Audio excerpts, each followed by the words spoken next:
Good evening, everybody. Guten Tag, Fräulein. How's it? How are we? Sorry, professionalism. Welcome to another episode of Absolute Yeah. Absolute Buggery, where we talk about pop culture things very professionally. Tonight, we've got my very lovely wife on, who is a horror expert, Okay, I wouldn't say experts. but I'm deep into Fanatic. horror. Extreme fanatic. Let's put it that uh, way. compared to us, yeah, Us normies. us normies, yeah, As non-horror folk. non-horror folk, yeah. So welcome, my love. Thank you. I'm excited. Brogan. Okay, well, thank you, You Brogan. Welcome. wonderful, wonderful man. You Hey, wonderful hi. blue-haired man. Say what up in the chat, bud. None of you currently has blue hair though. All I've known with Brogan is his blue hair. That's all. That's all that matters. Okay. Yeah. So how you doing, Del? I'm good, bro. I'm good. It's been quite a long week. Well, now that it's Sunday, it doesn't quite help, I think. And you guys? We're pretty good. We're pretty good. Not too bad. And you? Yeah, it's been a decent week. Can you believe it's like September? Isn't that insane? That's fucking rough. We're already into the 4-month countdown until the end of the year. It just means we're nearly at Halloween, so Well, yeah, well, now's a good time to fucking do it, I guess. expected you to be like, thank you, Brogan. We're absolute babes, yes. No, I think we're pretty much following all the major shops at the moment. You know, start 4 months before the event happens. We're gonna start seeing Christmas decorations soon. No, it's gonna be Halloween for like 2 weeks, and then before Halloween actually comes and goes, it's gonna be Christmas decorations. if we had Thanksgiving, like we'd have a week there of a break, but we don't, so oh well. Yeah, well, So, shall we get into tonight's topic, which is horror? yes. That I don't actually watch. I do. Well, yeah, you're obsessed with it. It's kind of ironic. Having a couple that live together, spend time together, don't enjoy watching the same shit.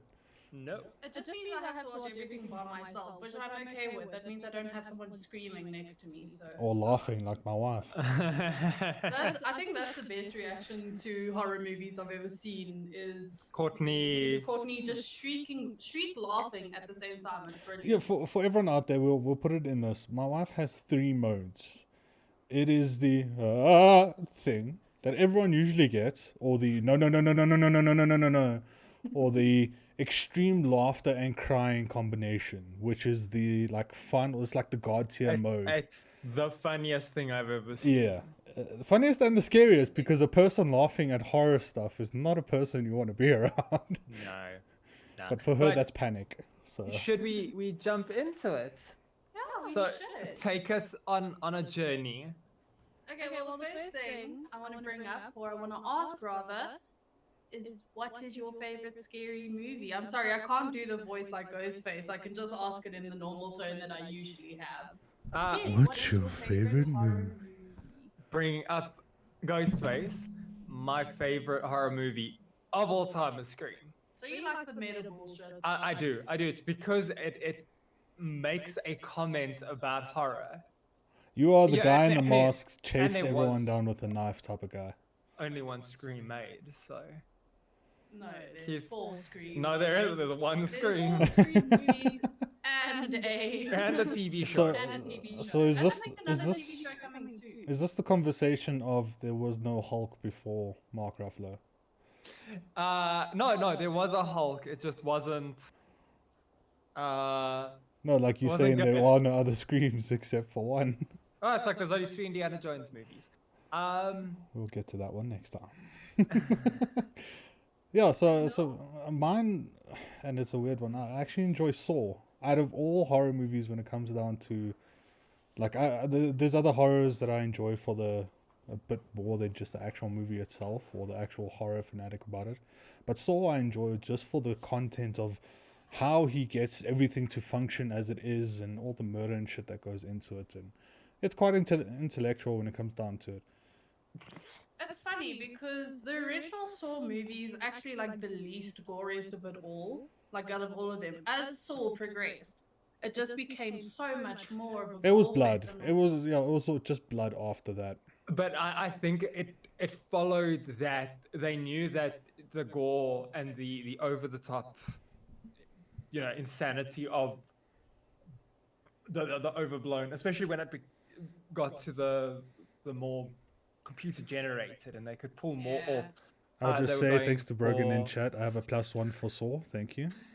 Yeah, yeah, no, it's +1 fair. point to me. Whoever's keeping track. And my favorite horror movie, if my hoodie didn't give it away, is It Chapter, and I'm gonna cheat It Chapter 1 and 2, the latest reiterations of It and She Pennywise. decided that she needed to bring these. Of course I did. Okay, And so the book, which and I the book. read, which I'm incredibly proud about. so I wanted to when you said this, I want to know which one out of the two is your favorite. Are we including the old ancient Pennywise that looked like that pretty much scarred all kids because it's a lot closer to what clowns at kids parties looked like, or are we including the latest Pennywise, which seems more demonic?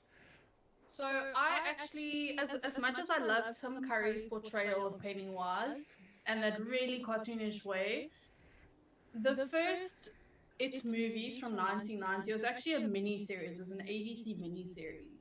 And because they were on the national TV network, they couldn't have that gore and that horror and that actual thing. Like, if you read the books, it is fucking terrifying. Yeah, I know. good We've lord. discussed on end how much from the book has actually been removed from the movies itself, just because of like Well, I mean, how fucked up it gets. Stephen King's a pretty fucked up guy, and there's certain things in that book that cannot be. One of them, and yes, we will say it, was rape. It was a gangbang, an orgy. No, It so wasn't there, right. but there is insinuations of rape. Yeah. But besides that, like the whole reason I love the moose. So the producers of It Chapter 1 and 2, the ones that were released most recently, were Andy and Barbara Muschietti, and they are brother and sister. Andy directed and Barbara was the producer. And they read Stephen King when they were like 12, 13, the same age as the characters in the movie and or book. Ooh. Yeah. Okay. Yeah, that's kind of fucked up. that So that is they, a like- that is a discussion for a psychiatrist and psychologist to go through. Probably. Uh, So yeah, I think that iteration, and I love how dark it is, and the acting in that movie is phenomenal, and the special effects, and Pennywise doesn't turn into like this weird giant robotic like spider thing that they kick to death. It feels a lot more epic than what the original one was. Yeah, so I think we've spoken about it in the past, the limitations of technology, CGI, and all of that type of stuff in the past. The progression since, they could make it look a lot better than what they could in the past. I mean, the first iteration of it was what gave a lot of kids fears and stuff like that. But if you were watched the movie a lot more recently, you would still have the same horror. You would still get the same out of it because, I mean, those were the graphics we were used to. So we were used to, I mean, when we see a spider clown looking fucking thing, we'd get scared. Nowadays with the CGI, it's also on its own level of fear. Yeah, absolutely. If you look at some of the movies you watched when you were younger, if you look back on it now at this age, Oh yeah, you can pick it apart in an instant. yeah, absolutely. But when you're that age, when you're like 8, watching this thing for the first time, and you see Tim Curry in that clown costume riding a banister, swinging a thing. Quotes in the chat, the aggressive salsa. Yeah, so I wanted to bring this up. This is one thing, and I couldn't find like a full picture for this scene specifically. It's pretty much how our brains work, is we tend to take the piss out of things. So we try and find anything that's supposed to look horrific, supposed to look like, bloody, gory and shit like that. And we're just like, oh, we're going to name it something ridiculous so that next time you watch it, you won't be scared. Instead, you're just going to laugh because it sounds stupid in your head. we sort of desensitize ourselves to it, so it makes it a bit easier to watch. Yeah, it's a lot easier to watch when your wife isn't laughing in your ear. Yes, definitely. So having her now think aggressive salsa and having a pure laughter come out rather than a scared laughter, I'm pleased that you guys brought this to our attention. Well, if you don't know what we're referencing, in It Chapter 1, when the one whose brother died, Bill, when Bill goes down to the basement and Pennywise is standing there and he just like, yeah, Yeah, he comes out of the water. So I think I found sort of an image towards it, but I'm not going to go through the problem putting it up now. But when he comes and he's got the water about his nose, and he's staring at him, and then he comes out of the water, but he shakes as he comes out of the water. And that would be scary when you have a jump scare sort of scene going on. And then instead, now you think aggressive salsa because he shakes his body while he does it. It makes me fucking laugh. But yes, It Chapter 1 and 2 are my favorite horror movies. So for my wife in chat, it didn't work though. Still shit scary. Yes, because the rest of the movie is still shit scary. Though I do think that the first one is better. The first one is better because it's more well timed. Look, it's a 2 hour and 15-minute movie, and then you go to the second one, which is a 3 hour monster of a movie. Yeah, I Like, think oh, a lot of good. it came down to they tried to tell a really good story, and you can't obviously just throw Pennywise in every single scene for no reason. So I mean, they progressed a good story and then threw horror into it at the same time, which was the right thing to do. Yeah, at its core, it was a good story. I mean, The from where I'm second sitting, one- looking at the size of that fucking book, you would need more than at least 5 hours worth of screen time to be able to get anything right. and now we're just sitting and waiting for the supercut. That's gonna be fun. So I'll then move to Connor's. Why Scream? Why would Scream? Because it's so meta. Because Scream, the characters in Scream know they're in a horror movie. yeah, essentially. so they're constantly, especially two of the characters who, spoilers, end up being the killers. They make comments about this is how it happens. So you guys need to watch out for that. Everybody's like, oh no, fuck, whatever. And then that happens. Yeah, And it in itself, it's a horror movie, but it is also making a commentary about horror as a genre. And I think it's awesome. kind of like the statement of, "Oh, there's a murderer nearby. Don't go hide in the closet. You will die first." Goes and hides in the closet, dies first. See, we told you, because that's the one thing that happens in all horror movies. Also, I am slightly biased because Matthew Lillard is in that movie, and I love the man. And he gives a hell of a performance in that movie. He goes balls to the wall. Yeah, and they really get, especially when it gets revealed that they're the killers, you get to see how deranged they actually are, and it just does the slasher genre so well while making these statements about. I guess it does technically skew more towards slashers than it does horror as a broader genre, but it does tend to make pretty heavy commentary throughout. Well, you get subgenres of horror. You get your slashers, you get your weird Italian horror movies, which are insane. You get Spaghetti your comes French alive, you body know? horror. Yeah, I think a lot of it. The one thing that horror has going for it is that it's more than just a murder spree of a scenario. I mean, horror can go from being science fiction, not just from a paranormal perspective, but also from aliens can be included. I mean, Yeah. there are. I mean, what was I can't remember the one. I don't think it was called Pandora or something. It was another series or another movie that was pretty much a horror based on aliens.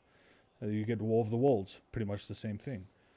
All of these things are like, and then you get the slashers, you get the meticulous sort like Saw, and then you get Scream, which are straight up slashers, and you get obviously like It, which is more paranormal, and so forth. So the fact that horror can broaden itself to such an aspect is the reason why it can be liked by many. I mean, personally, I don't like physical, like human to human damage, if that makes sense. More realistic. The more realistic is, the worse it is for me. But the more scientific, the more sci-fi it is.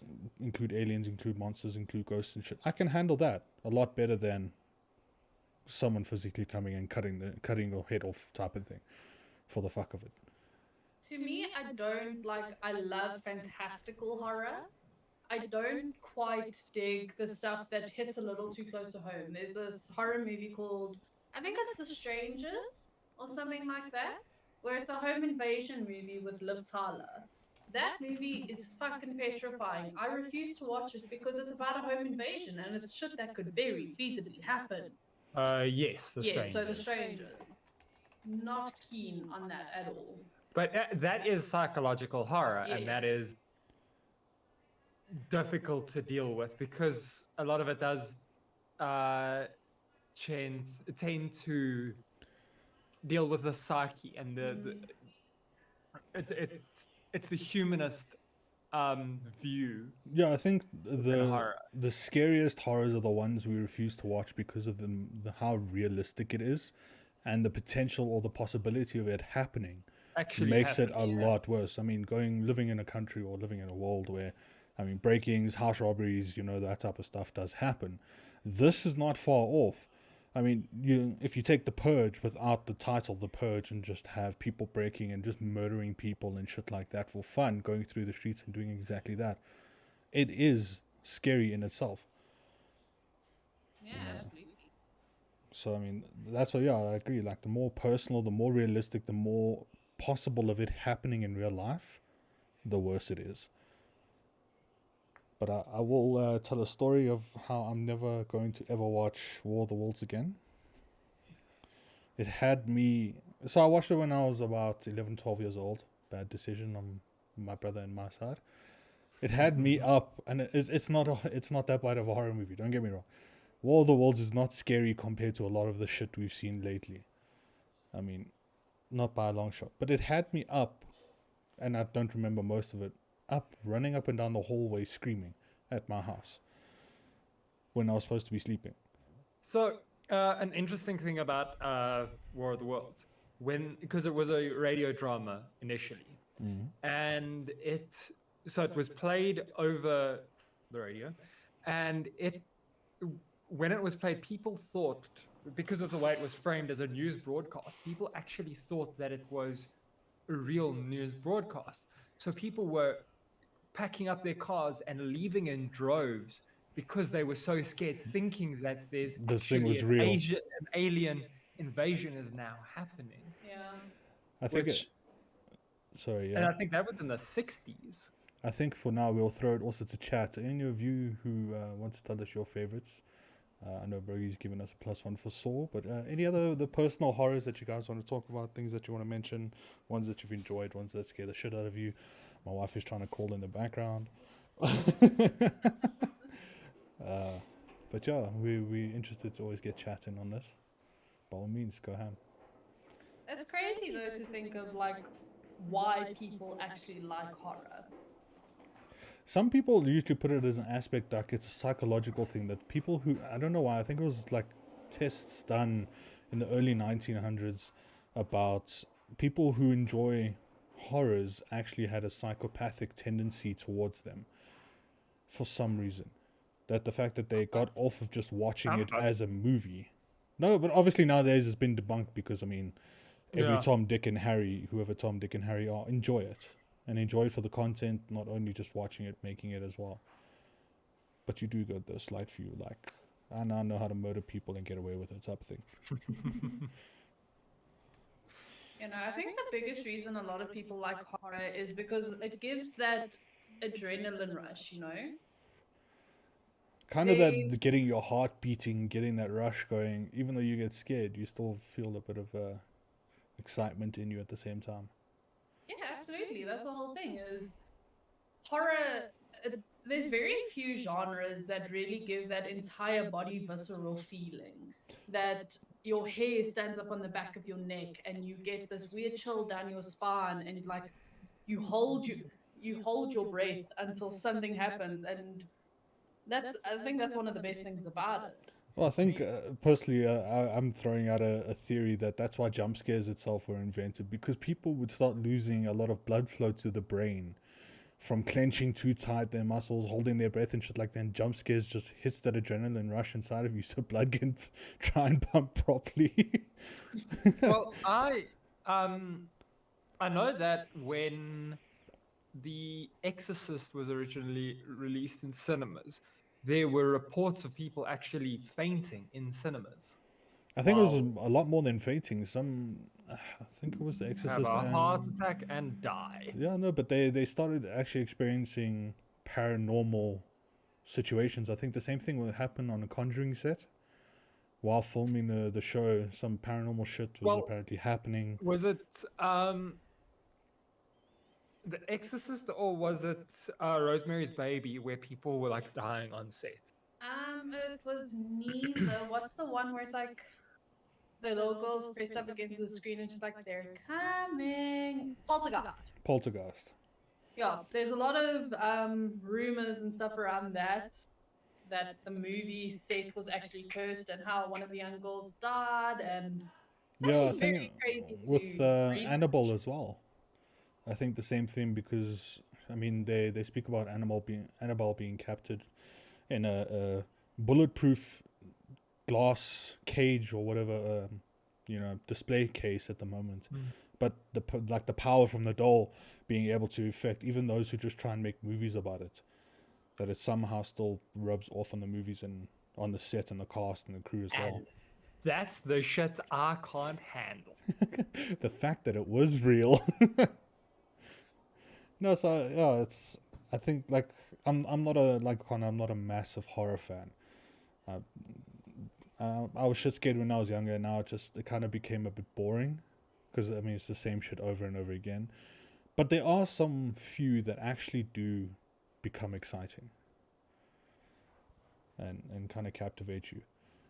But I want to then push on to the next topic is why specifically horror? What got you interested in horror? Why? I mean, knowing Steph is a full on, when it comes down to any type of genre of movies, it is horror.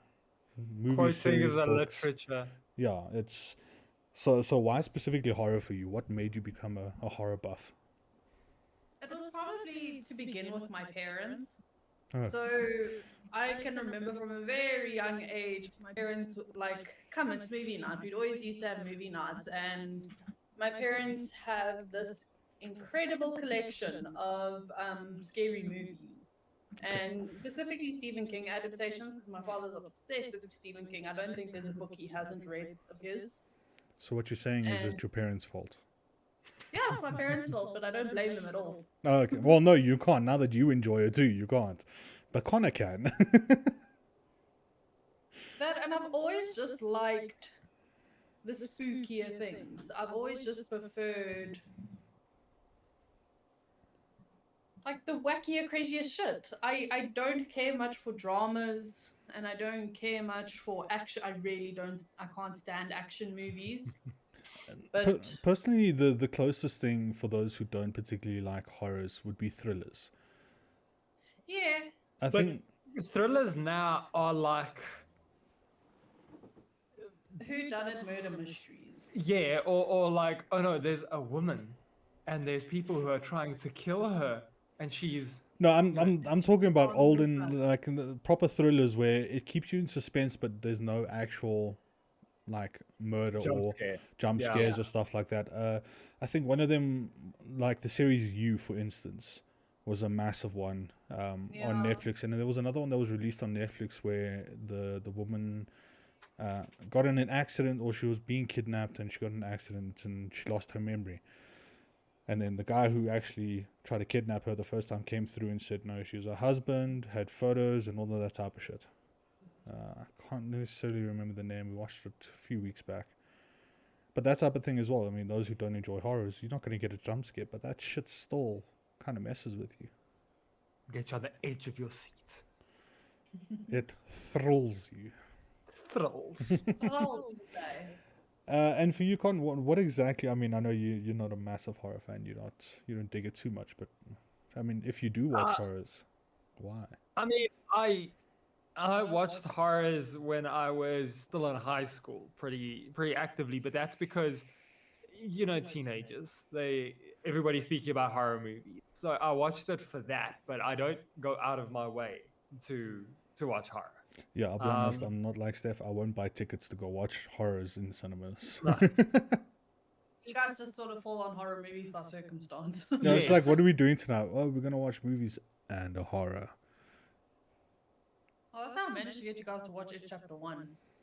on a fucking projector. fair enough. With all the lights off.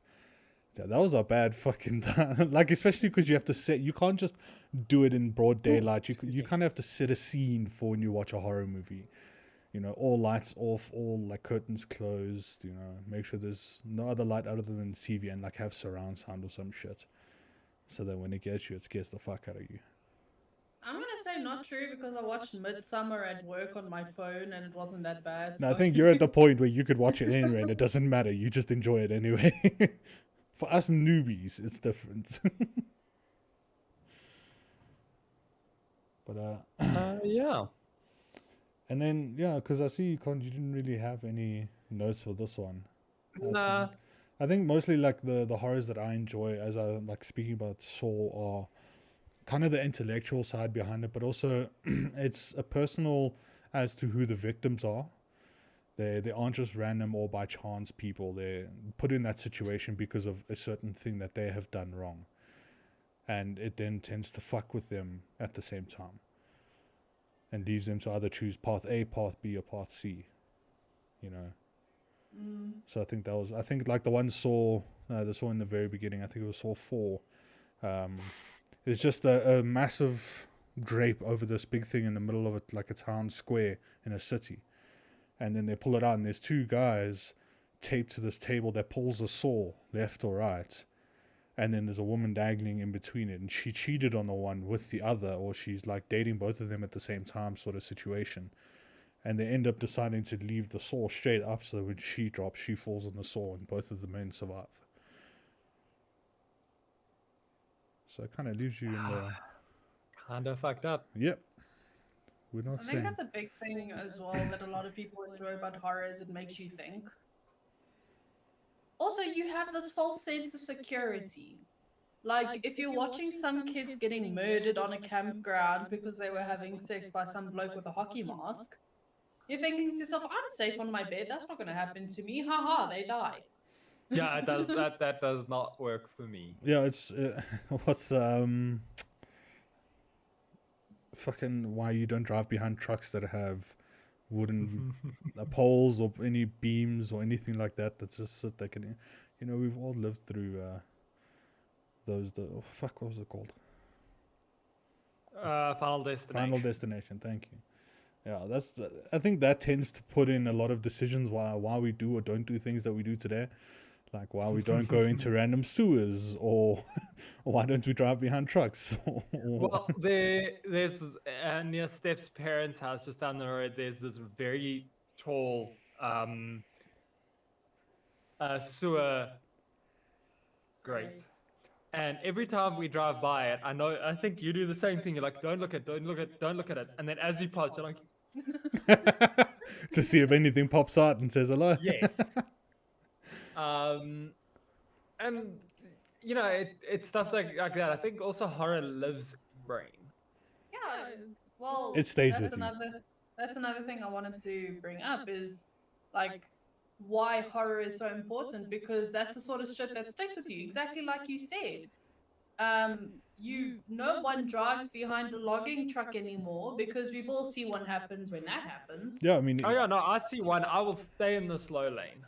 yeah, the thing is in the slow lane. You're like, you know what? I'm gonna push my car to 200 k's because I feel a lot safer going extremely fast around this corner than I do driving behind that truck. Yeah. And everyone has like a second little guess when it comes to roller coasters now. We don't talk about roller coasters. Because Well, that's exactly like I think the other one, Final Destination, was like a speedway track. I'm not gonna go to any racetrack where that type of shit happens. I mean, like someone's gonna have a premonition about everyone dying, and then like, okay, but now we're gonna have you die slowly and individually. Yeah, your death is going to be that little bit more horrific now. Yeah, It's like how many get a rock shot at through my skull from across the shopping cart when a guy's mowing a lawn. Like, what the fuck? Yeah, and how many people are going to avoid like the suction things at the bottom of pools now? Oh, because you'll get all your And- intestines sucked Yeah, out your asshole. like another one is like the Thousand Ways to Die sort of thing, talking about how these people die from like just daily occurrences of like just general things or doing ridiculous shit. And the one was the same thing where a guy died in a jacuzzi having his intestines and that pulled out. Like, yeah, I don't feel like swimming in a pool anymore. Oh no. Yeah, no, that stuff lives in my brain rent free. That's why I don't watch horror movies. But like talking like the adaptation of it, it's far like greater from just the different types of subgenres that you get in horrors. I mean, you get it in more than just movies or series. I mean, you get, as I know we put in notes here, like the anime horrors and stuff like that, where it goes a lot further. I mean, like a lot of the creepypastas and stuff like that. Movies are being made about a lot of the creepypastas and all of that type of thing. So it's stuff from news, stuff from stories and stuff that are being made true. But horror is also mimetic. It passes from person to person, and that's how it survives. That's how it has survived. You know, all the urban legends Yeah, about and now in the modern era, it would be creepypasta. So stuff like Steve the Killer. I'm not too certain of like creepypastas. I know there's that one image of that lady like on the hospital bed, Yeah. and there's that whole story that goes around. And like Slender Man, which Yeah. was created as for competition, Yeah. to see who could come up with the creepiest horror villain. I And think. then they made a terrible movie about it. But I mean, Yeah. it's still the story behind Slender Man. I mean, if you look at the games alone, that's still something that if you see a random guy in a suit, tall as fuck, like nearly 3 meters tall, and with a white mask on his face, you would still shit yourself. Yeah, Whether you the just movie was bad or not, it doesn't matter. move away. Yeah, but I mean, Go the other way. like talking about what would possibly be in the future are the SCPs that are coming out. I mean, that But people are talking about. SCP does a very good job of saying like, oh, you think you've seen an SCP? You didn't. This isn't real. You know, don't let it affect your daily life. So Yeah. SCP is very specific about how it handles its subject matter. But I mean, the in that creation of the ideas of how people can run from it. I mean, you can intend to start Yeah, making there's- movies and series all about this type of I, shit. g- I think that's another plus on SCP's side is that they tell you how you survive. For Is anyone, they for anyone who doesn't know, SCPs search. secure, contain, and protect. Yes. Yeah, so it took me a few times to get that. Thank you to Waller Blackley, Keegan. You helped me get that done because he told me about 4 or 5 times while we were busy playing games. But yeah, I know there was one about, I think it's close to it's somewhere in the ocean. There's one of kids standing in a circle facing outward, all holding hands, about 12 kids. And how if you swim towards it, first of all, bubbles start coming out from the mouths of these statues. They're just statues of kids. You get closer and then they start vibrating the water. And then if you get in the center, allegedly, they turn around, they beat the shit out of you and kill you. So, I mean, that's something that people can play on. I mean, there's already fears of Yeah. people in oceans and fear of the depths and not necessarily There's, the water, but there's what's in actually it. a fear. It's a phobia Yeah. of water. It's not Yeah, necessarily of but- water, but of what's in water. Or large bodies, yeah. No, but SCP is very, especially since it is community made. You know, there's not a creator making this up. It's people can go and they can grab one of the SCP listings that, you know, whatever number is open, and they can just make something. Yeah. But I And mean, that with that goes in out. mind, that can make an entire generation of horror. But I don't think SCP will ever be made into movies because it's a community driven effort. Again, depends on who takes the balls up. I mean, they've made a fucking movie about sharks being flown around in a tornado. So Sharknado, my favorite horror villain. yes, I definitely. think I think that's a really cool thing about horror, though, is it transcends media. So Yes. you can get horror literature. Like the first ever instance of horror was actually a book called The Castle of Otranto. I'm trying to, yes. Pronunciation? Yeah, But close yeah, enough. and that was written in 1764. Yeah, I mean, Like the idea of horror has always been there. yeah, and then the adaptation of it can be adapted. I mean, you're talking about like the Grimm's brothers, the adaptation of normal stories that can be told to kids just to make sure they don't stray too far from home type of thing become these blown out proportions of actual horror. And I think that's exactly what Steph's talking about. It could be just stories that you tell between family. It can be, But things that's that you it. hear in media It's or mimetic. It passes through people. The first horrors of the wolves that are going to get you if you wander into the forest. It was told by parents to their children so that they wouldn't go out. yeah, And it's the same as the witches, the witches that live in the woods. It was passed from person to person. And that's how these stories would grow and they'd pass from generation. It would be a generational passing of the story. but now you can And see how many adaptations have come from exactly that. Just fair from enough. a little white lie that was, or a little tale that were told to kids for a certain reason, not to Yeah. bite your nails or not to jack off because you'll get hair on your hands type of thing. That can produce to the point where they make a horror movie about, cousin It growing on your hand and murdering people. I mean, it's ridiculous, but at the same time, that's exactly how horror stems from. It stems from everything, not just, what you see on TV. Yeah. It can stem from generations of just stories. And the nice thing is as well is there's always new stuff coming up as well. Granted, you get your horror movies and horror books and what have you that have like 13 different iterations and remakes and sequels and threequels and what have you. But then you get like really good once offs that are new and are Oh, you still mean like Killer brilliant. Bomb? No, not Killer Bomb. Yeah, I mean, especially the in depth of how far it can be iterated throughout history, throughout anything you do in daily life, how it can be included, is a big reason why horror could be a big connection to pop culture. Especially how it can be connected into a lot of decisions why people do things. I mean, a lot of movies that people make is exactly that. It comes from ideas or whatever that have come from the past, or stories that have been told that get adjusted. I mean, we see iterations like in Ready Player One where they refer to Stephen King's creation, and that exact thing referring to pop culture. That's a perfect example. I mean, it's not only only one that they talk about. I mean, how many things get referred to in pop culture, and a majority of it is horror movies.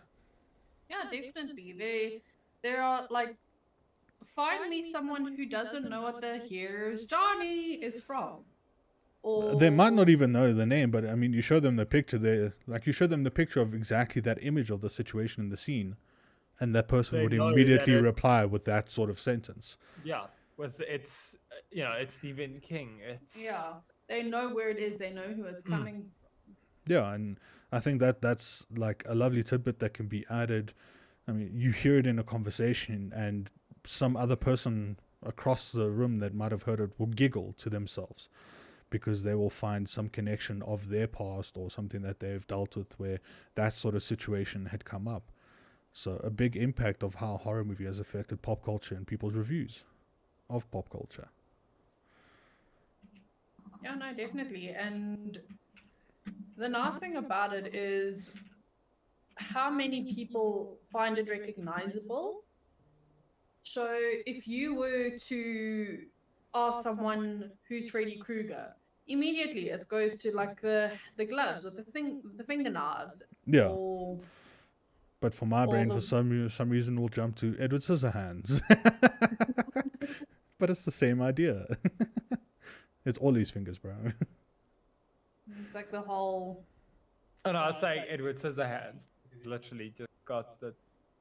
No, And he it's cuts all his hair. fingers. He's got scissors on his hands.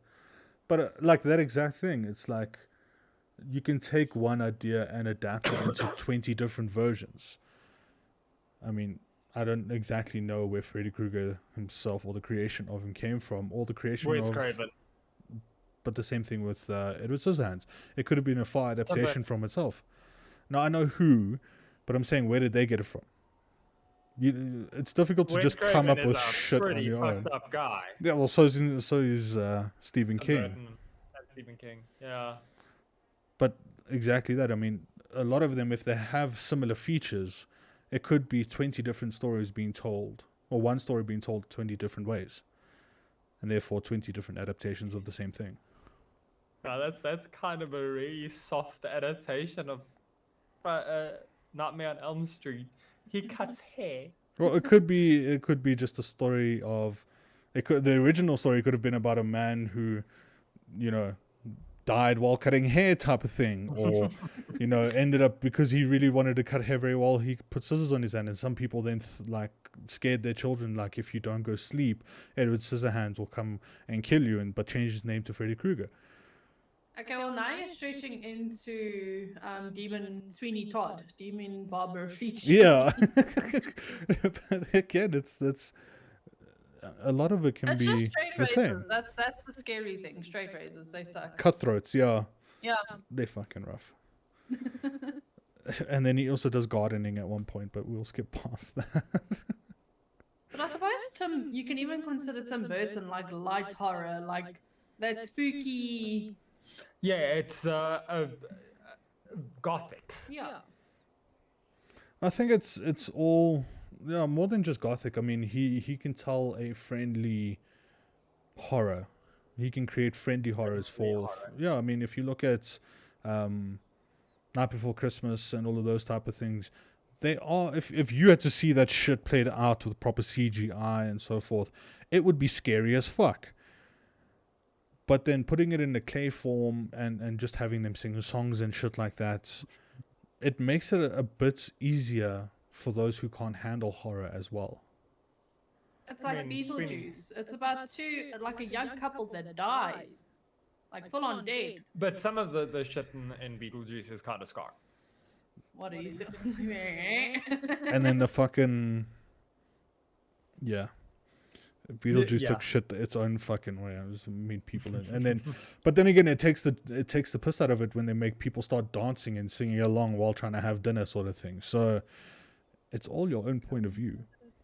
Halini banana. Exactly. Daylight come and we wanna go home. But yeah.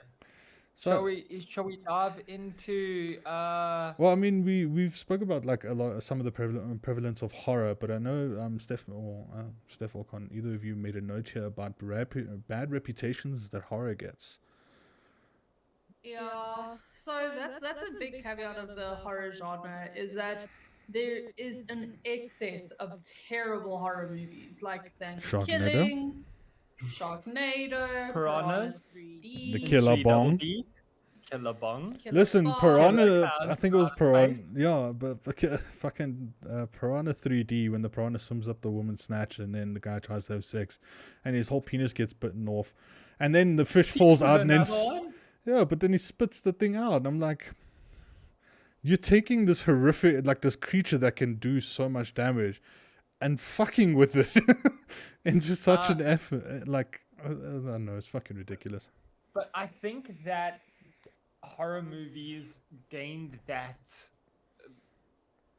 reputation around the Satanic Panic, and back in the 70s when it's evil, it's gonna make your kids be Satanists, and that's just perpetuated. Yeah, I think also people then try to take the piss out of it to be like, oh, really, how's it going to affect me? And then they make shit like Sharknado, be like, yo, let me throw something ridiculous at you that if it happened would be scary as fuck. I mean, it rained fish in one country at one point.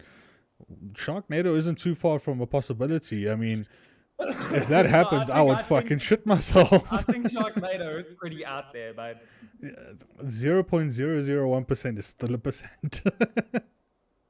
Yeah, and that's a shitty thing because when you really do get some of those incredible horror movies, like did you know The Shining was actually nominated for like 4 Razzie Awards when it first came out?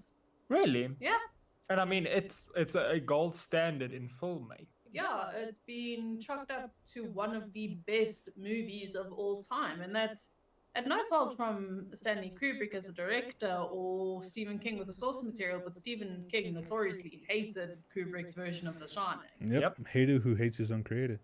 It's his own creation, but he gave it to Kubrick. And look, I still think that I think it's because it strayed from the source material, and Kubrick's spin on it was It did stray from the source material, and a lot of people weren't happy with what he did with a lot of the infamous moments. But you can't deny that there's a lot of incredible iconography in that movie. Like that tracking shot. of Danny on his on trike the and trike. going, and the sound design in there is absolutely amazing. You can hear his trike wheels going over the wooden floor and then over the carpet. And then all of a sudden he stops and there's two creepy fucking twins there. The twins weren't in the book, were they? No. No, but I think Unbelievable that's Danny. where a lot of modern horror can then adapt from. I mean, everyone's now starting to get a foothold into like ideas of what to do with horror characters and so forth. It's because people came up with such, amazing creations in the past. It then allows them to, it's a stepping stone for horror to just get better and better and get broader and get more famous. I think from that point. Definitely. And a lot of people, unfortunately, a lot of people sort of disregard a horror movie as it comes out. Because the immediate thought when it comes to horror is like, oh, have you seen that new horror movie? Oh, God, no, why would I put myself through that? But then watching the actual movie is such a trip. Like, I recently watched Midsummer and by Ari Aster, and that is a hell of a movie. And I'm not too sure if it did get any nominations, but that was an incredible movie. But I think that horror doesn't get its fair due because of all the B grade, which we'll speak about in a moment, but the B grade horror movies and the shock. Yeah, I think like the fear factor that comes out of horrors tends to stray people away from more than what horror is about. I mean, if you're looking at a storyline that comes included, if you're looking at specifically movies, or the creation of the movie, that all the work and effort that goes into that type of stuff. Steph talking about the audio and visual capturing of certain things, that gets overlooked when your main focus is to not have a heart attack while trying to watch something. I mean, you watch an action scene and your mind is stuck on all the explosions and, Michael Bay fucking everywhere. But then when you 3 watch... seconds later. Yeah, and then horror movie, you kind of... You don't want to eat your popcorn, but you want to finish it before you throw it on the person sitting in the row in front of you and behind you. But I mean, like Guillermo del Toro has made... I mean, he's, again, one of those directors who make serious, like, art. And I think it's because it's tainted by, it's just a horror movie. Yes. And like stuff like Halloween or Friday the 13th. Look, the original Friday the 13th movie was not a very good movie, but it has integrated itself into society. The moment you hear Friday the 13th, you think to yourself, oh, right, there's that movie. And then like the killer with the hockey mask. And which, funnily enough, Jason only gets in the third movie. Yeah, but I think like one of the bigger things... A bag. Oh, the mask. So it's still Jason in the... Yeah, it's still Jason. So the first movie, obviously, his mom. is his mom. And then the second movie, he has a bag over his head. And then the third movie is the only one where the first one where he actually gets his hockey mask. But with that iteration, you see when people refer to Jason, they refer to the guy in the hockey mask. I mean, you see games like Friday the 13th or anything. I think there's a YouTuber, H2O Delirious, who loves horror movies to the point of he's made his entire image behind the hockey mask that Jason wears in the horror movie. So, I mean, it's spread throughout society like wildfire and everyone knows all these references, but it still gets a bad like shine on it, just because people don't enjoy it for more than just the horrific aspect of it. Which is a damn shame. Yeah, I mean, I'm watching it chapter 2. I mean, the CGI, the effects, I mean, the acting and all of that, the cast that was included as well was fucking amazing. You watch it in terms of CGI compared to the first one. The first one was obviously horseshit, but I mean, that was time difference between the two. But I think that, as you're saying, with horror movies not getting their due, it's the same thing with sci-fi and fantasy. Oh, it's just a fantasy movie. It's just sci-fi. It's just horror. Yeah, it's the same thing. As a lot of people group the genre by a defining thing in that genre. So a lot of people hear sci-fi and they're like, "Oh, Star Wars, lightsabers, Star Trek, you know." Yeah. That's Yes. Yeah. that's the general consensus. Is a lot of people just shrug it off and they say, "Oh no, let's go watch the new Adam Sandler movie." So Yeah, I would never fucking do that. although Adam Sandler was in a horror movie, Hubie Halloween. It's that one on Netflix. We haven't watched it yet. I think we should though. Because it's a funny horror movie. And that's also another thing. It's the inclusion of other ones. I mean, you get comedy horrors, you get drama horrors, you get thriller horrors, and so forth. Like, horror can be included, like action It is horrors as well. It's a flexible genre. Yeah. So if you think about it, like Chip and Dale vs. Evil is comedy horror. Or even Shaun of the Dead. Yeah. Which And is it's fucking fantastic. Yeah, Shaun of the Dead is an absolutely brilliant movie and stands as itself. Yeah, But being a lot of people won't consider it horror because it's too funny. yeah, but I think being included as part of the Cornetto trilogy is kind of the reason why people won't see it in its own light, is because But they I will mean- include the other two with it. But the other two, the one is a straight up action movie, and the last of the three is a sci-fi movie. So I mean, they do, branch across. Multiple genres. Yeah.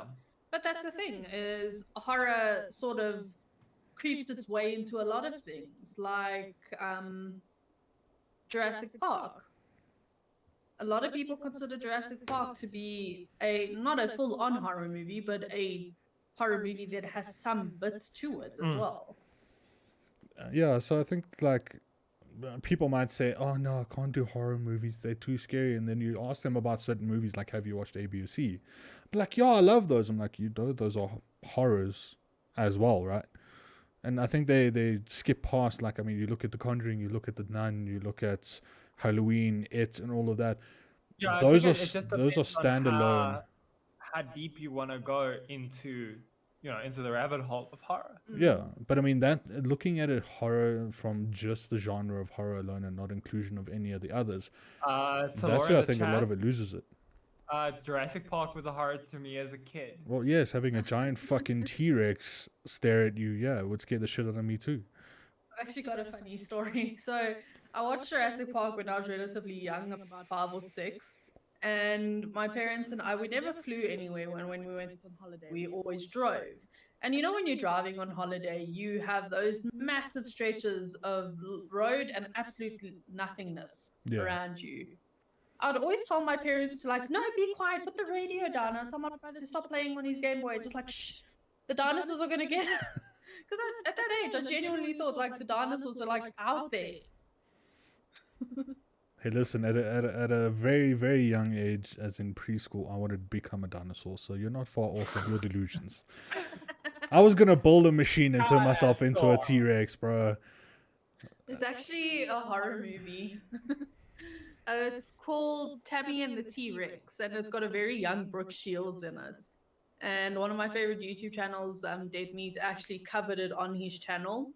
And this movie, I shit you not, is literally about this guy who gets killed, but then they move his brain over into an animatronic T-Rex, and this T-Rex just fucks shit up. It's hilarious. With a young Paul Walker, I think it is. Oh, Jesus.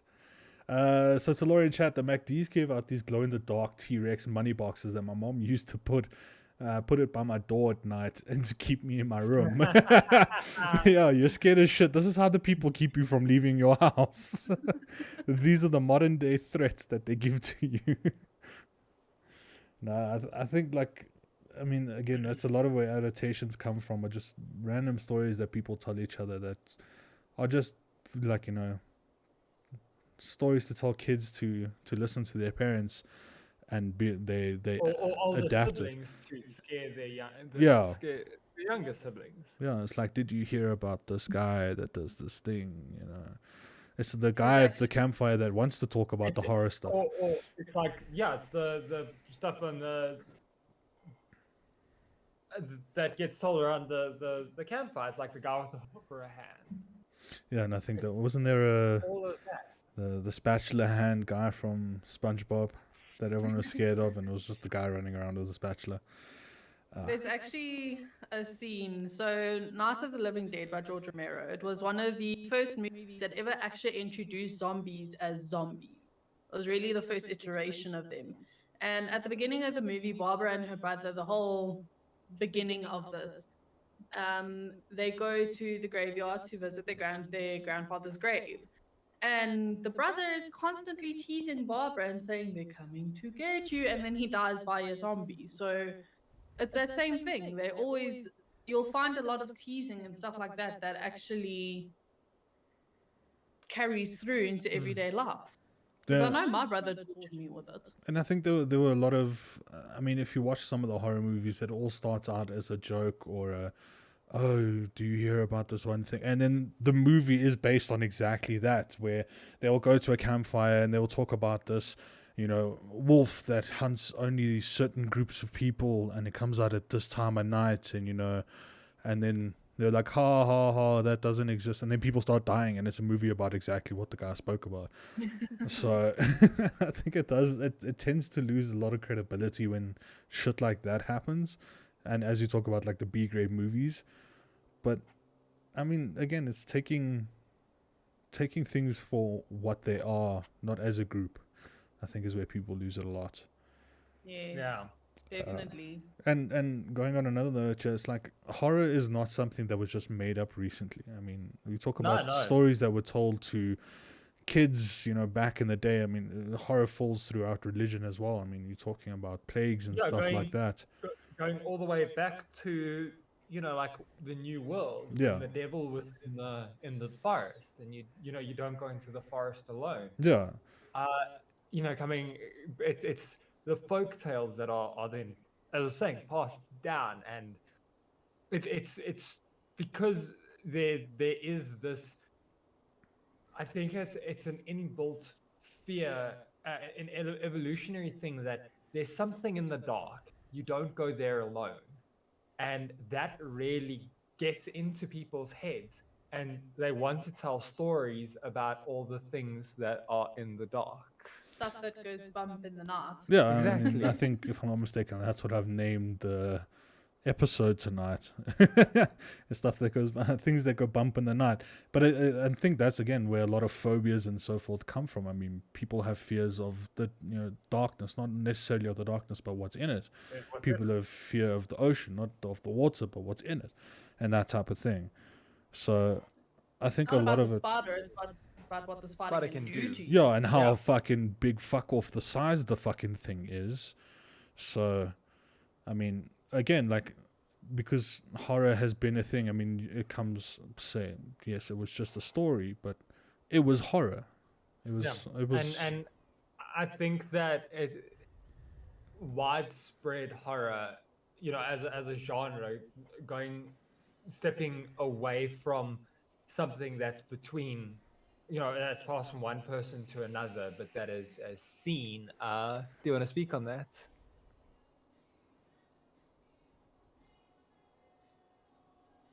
Yeah. So the reason why I want to talk about like how old horror can be reviewed as, especially, is because of something a note that Steph had put into. So we've tried to become a bit more professional, folks. So bear with us, but we try to give each other notes so that we understand where, how to migrate to things. So I specifically wanted to go to how old horror can be seen. I mean, other than just stories told between people, there was a movie that you wanted to speak about, Steph, that you put on the notes. Yes, sorry. So, with horror being around forever, you get what's called is your universal horror classics. And that is your stuff like Frankenstein and The Invisible Man and Dracula and stuff like Frankenstein was made in the early, like the 1920s or so. And that depiction of Frankenstein is the Frankenstein that everyone pictures in their mind, or Frankenstein's monster, rather, Yep, I was about to if we're say. being technical. Yeah, And because like sorry, when you carry think on. of your sorry, no, when you think of your typical horror or your So, typical like vampire, you think of Dracula. well, if you look at it, Frankenstein was initially published in 1818. Um, I mean, so specifically, I wanted to talk about is the House of the Devil. I mean, that you state here was considered one of the first horror movies, or if not the first horror film ever made, and that was made back in 1896. That's over 100 years ago, and that just shows you, like, again, going to Wallow Blacklake in chat, saying, could horror genre be responsible for the birth of storytelling as a concept? I think it's actually the other way around. Storytelling, or the stories that were told to people for certain scenarios, are how horror genre or Yeah. horror you know because creation or movies and stuff like that, that's where it comes from. storytelling would have come from myth. So Yeah. passing on the There was this the once gods. this caveman that ate that berry and he died. Don't eat that fucking berry. Yes, or Zeus, or Yeah. Yeah, I mean, the Egyptian gods. more than and just myth. their- I mean, if you're looking at myth as it is, myth is exactly stories being told again and again and again and again, to the point of where it's where it's created a pastime or a rule or a certain way of life. I mean, that's exactly what myth does. I mean, I think that's where storytelling pretty much comes from, is from storytelling itself. But if So, it is, or again, the human need to pass on stories Yeah. that horror came from. yeah, It's- I mean, how often do people hear people go, "This is the story my great-great-grandmother told her daughter as a kid," and and it stays like through generation, through family, and stuff like that. I mean, Frankenstein. I think there was a reference to the Frankenstein family in Supernatural, how the family managed to stay alive, but following the same methods of what the story of Frankenstein was, creating monsters out of pieces of men or out of pieces of things. Yeah. But I mean, it's exactly that. It's exactly. stories being told. It's exactly like Talora says. There's nothing better than sitting around with people in a circle telling scary stories. My family has ghost stories that go back to my great grandfather. Like it's exactly that. It's generational. Stories continue down and down and down and down. And the best thing about it is every little time it gets told, it adds a new little detail. yes, there's to something it. else that Yeah. gets added. So I want to throw this at you. You hear your grandparents telling you, because I mean, living in countries where sewers are massive. I mean, they are easy. You could walk and even run and jump in them without your head ever touching the ceiling sort of height. Parents would lose their kids in these places because kids would just wander off and do their own shit. Do you not think they would have created a monster living in the sewer to prevent their kids from going in the sewer? Referencing That's to it. also, like, there's crocodiles in the sewer. Yeah. Lizard people. Or like my parents used to tell me there were sharks that were put into the pool at night so I wouldn't go swimming at night. Hey, listen, I have a story. Some guy told me he had a shark living in a shark tank under his garden, that when you press the button, the garden opened and the shark, I don't fucking, it was ridiculous. But when you heard it for the first time, you were like, I'm like, I need to see this. I will come visit as soon as I can. Show me the button because I want to press it. I think that's the biggest thing about the prevalence is horror is that it's, I wouldn't say it's awe-inspiring, but it that, evolves. that a factor that the thing that it has on people, like watching a horror movie when you're a kid, yeah, granted you're scared to shit, but it sticks with you and you think to yourself, if you incline that way, you think to yourself, oh, what else can I watch that has this? What else gives me that feeling? Yeah, Yeah, so people like to be scared. yeah, but we talk of like the adrenaline rush that people get from it. I mean, people go skydiving because they enjoy the adrenaline rush. People watch horror movies for the same reason. Some people just go through binges of watching horror movies because of the adrenaline rush that gives them. I mean, they enjoy the fear factor that comes out of it. So exactly, those type of things do exist. But again, again, throw it to chat. Any old horror stories that you could think of that were told to you as kids, put them out in chat. Let us talk about them. I mean, as you talk about like the ghosts into Laura's family, I think there's some horror stuff that might have been passed from our generations to us, or from parent generations or great grandparent generations to us. Yeah, like my dad's told me ghost stories from his, like, from when he was young, and that this is in Parktown, which is not too far from here. Like riding around Parktown and seeing things that can't be rationally explained. I mean, Well, yeah. it's like when.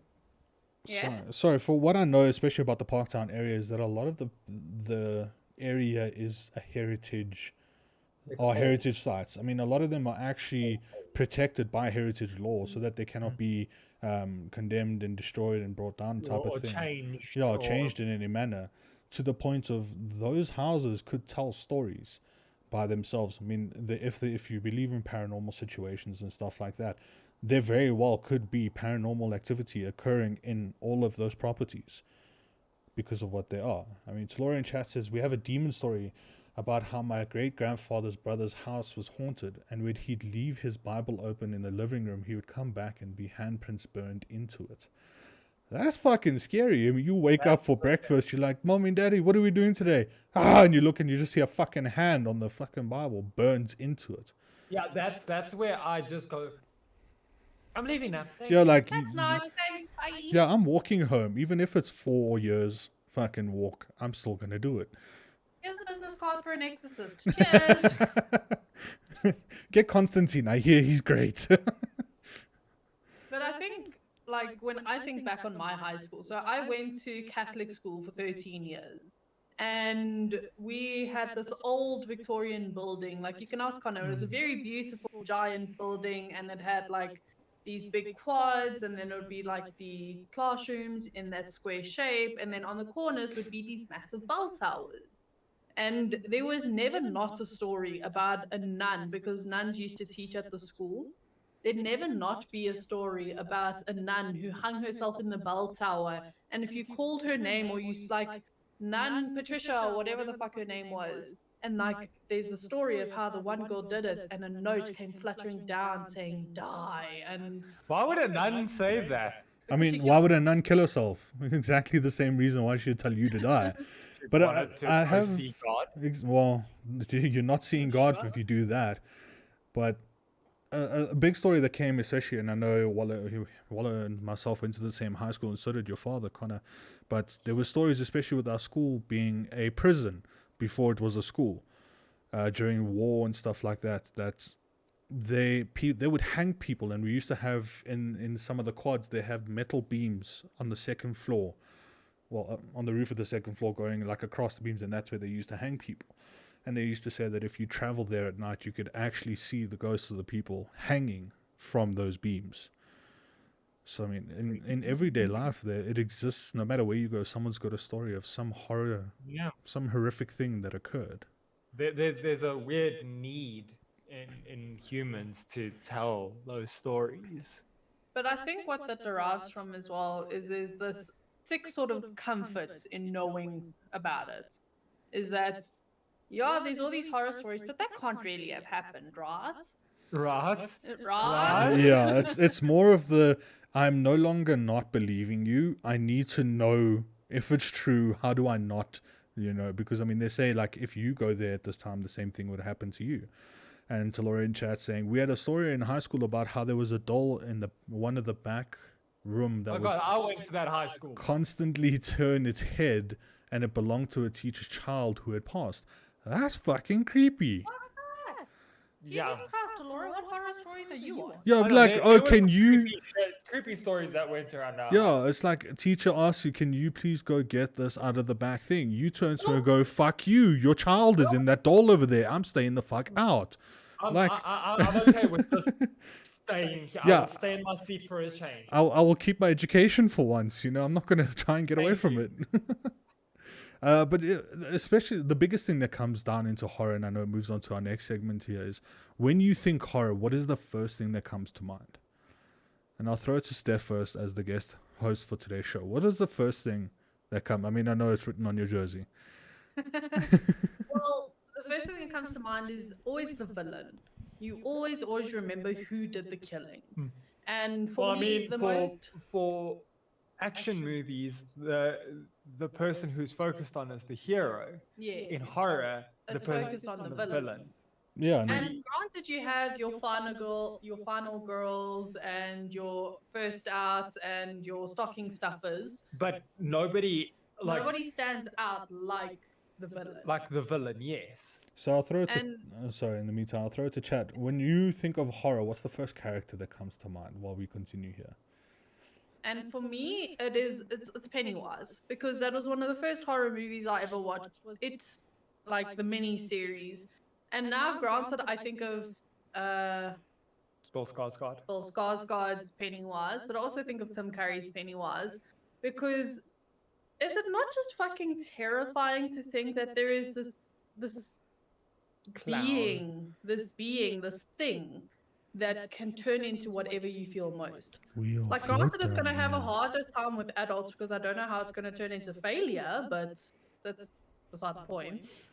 Yeah, and I think, like, again, it's the big thing of maybe kids got lost in sewers and parents came up with a story about something in the sewers that would eat kids and kids only, and that's why only kids can see him and kids can interact with him, is because it's specifically held or it's manifested from that idea. So, Yeah. Well, for me, the first villain that comes to mind is the piranhas from Piranhas 3 Double D. yeah. How much of a problem do you think piranhas actually are? Like, killer clowns are viable because there was that whole thing in the US a couple of years ago. But do Yeah. you think you're just going to go swimming one day and encounter a horde of piranhas? Again, Well, I mean, like, no, the piranhas. Even if I'm alive, the piranhas aren't going to do anything. to yeah, me. like there are scientifically facts about how piranhas function and what they go for and what they And murder. they don't eat They don't real, just like- eat anything that touches they the don't- water. and they don't eat things that are alive. They have It's like certain cartoony tastes. thing of, like, you stick something in water And then it's it just comes like- out a skeleton. Yeah. No, but on a serious note, for me, it is, it's like Freddy or Jason or Ghostface. It's your old school horror villain. Yeah, no, I know Talora in chat is talking about Emily Rose from The Exorcism of the Exorcism of Emily Rose, and exactly that type of thing is the paranormal side effect of people being plagued or forgot the word, when they get into your body without your permission. Possessed. Thank you. What is up with my fucking brain tonight, guys? I'm just apologizing to everyone. That is fucking horrendous. But yeah, possession, especially, I mean, that started a whole trend of the paranormal side of horror movies, was possession and, them Well, going I on mean- those rampages. A lot of the possession is asterisk based on a true story. Yeah, well, again, everything is based on a story that someone told them. Whether they believe it to be true or not doesn't fucking matter. Yeah, it's like the Amityville stuff and the Haunting Warrens. of Hill House. All those paranormal, ooh, ghosts are here Yeah. sort of thing. And I mean, look, the Warrens, who are now the Nun and the Conjuring, Yes. but the Warren stories have all proven to be fake. And they may be fake, but they're still effective. Oh no, they are, especially with again, that much budget. That's not something I'm gonna go fucking watch in cinema at any time. And then one person, whether they get paid to or not, starts having a fucking fit as if they're being, possessed by a demon at that very moment. I'd still shit myself, whether it's fake or not. I don't give a fuck. Tellurian chat saying the paranormal horror film and TV series are my favorite, and I agree. Like a lot of it, outside of actual Paranormal Activity, the movie series, where it's just shit being tossed around the room, a lot of it comes down to exorcism of these creatures. Or I can't remember the one, but it's specifically about Antichrist being, possessing a person and then going Oh, through you mean the life. movie The Antichrist? No, I think there was another movie. I don't know. Oh, there's more than just that. There were a few that always refer to like the most common ones are Antichrist possessions. Hill House is probably the best horror TV series I've ever watched from Tellurian chat. It's still on my watch list. The Haunting of Hill House. Yeah, you're gonna be watching that one alone, hey? But I'm watching Fear Street on my own as well, and Fear Street's a lot of fun. I think you'd enjoy them because they're gory. Like the bread slicer kill is good God, but it's fun. It's just so much. It's exciting. So, and talking about horror movies, and especially going into like the B type horror movies, the biggest fear is it's an amazing story told once, the very first time it's told, like Wrong Turn and The Hills of Eyes and all of that type of stuff. The first time it was told or produced in movies or in games or books or series or whatever, the first time it's told, it was amazing. And then the more they create another one, Wrong Turn 2, Wrong Turn 3, Wrong Turn... And at one point you're realizing people need to start using a GPS or a fucking map and need to stop taking the wrong fucking turn. And, it starts becoming... They take the piss out of it well enough where it's no longer interesting. Yeah, and I mean, we did touch on horror in our... Oh, no, not another one. Oh, and episode. Another one? Yeah. Yeah. Where horror movies tend to really... They milk it for what it's worth. But I find what the nice thing about that is. So, like, a prime example for this is Child's Play. And Child's Play, I think it was done in 1980 something Futsik. And that was the first iteration of Chucky. And Chucky's father essentially is Don Mancini. And Don Mancini has been a part of every single Chucky movie to date, except for the new Child's Play with Aubrey Plaza. And every single one of them, regardless of how bad it was, and we're talking like Seed of Chucky here, where there was literal doll sex. And The Bride of Chucky and all of that type of shit, yeah. You get the super shitty ones, but it's been a passion project every single time for him. And granted, you get your horror movies that are literal just cash cows. Like, I'm sure the last couple of... There's been the last couple of Paranormal Activities that didn't really need to exist, but you know what? They made money. Yeah. Yeah, but... and I think it's the same with the sorry, Dol. With the Conjuring and all of the Warren movies, is that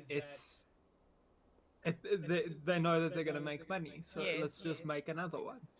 I think it's going from this made money because it was a good horror movie to now it makes money because people are watching it for the fuck of it, because it's now now it's becoming ridiculous that they can actually accept that yes, it's a horror, but it's not as scary as when they first watched the first one. I mean, talking about like Wrong Turn 3, I mean, you're out in the desert, you take a turn by accident and all technology is no longer working. You now get taken in by cannibals that eat birds and other humans that they managed to find. I mean, the one fucking guy just rips... Do U-turns not exist in this? Apparently not. I'm like, wrong turn. Okay, I'm going to go back to where I think I know I made the wrong turn, or at least where I know where the fuck I am. But it's always just like ridiculous shit. And I think that... But we know for a fact, like, Sharknado made money because they knew it was bullshit. Yeah, it was the most ridiculous shit. It because it's stupid. Yes, they knew for a fact. They went into it knowing that it's gonna be the dumbest shit they ever watched, but they're spending money to do so anyway. Whereas other things like the spectacle. Yeah, but I mean, there's obviously like a big difference in a reiteration of a story that was told, like It, where they spoke about, they showed you it, and then they just made it look better in the more recent one. Instead of instead of trying to continue the story, and then it just becomes dragged on. So I mean, if they reiterate a horror movie, it's okay that way, but to then beat it to death for no reason, I think that's where a lot of horror movie then gets its downfall from. In saying that though, with them beating an incredibly dead horse skeleton at this point. That's sort of how they have created these mainstays in horror. That is how people have drilled like characters into your brain that sort of live there and you know who they are, and hence why they've shown up in pop culture so regularly. Yeah. I mean, Do you eventually, have some examples? Yeah, so like the first one I can definitely give you is Freddy Krueger, of course. The guy in Old Edward Scissorhands. the guy in the red and green sweater who it is was so Edward Scissorhands' fantastical. Spawn. That's who Freddy Krueger was. It was his son that no one ever talked about, you know. Spawn of Freddy Krueger. Yeah.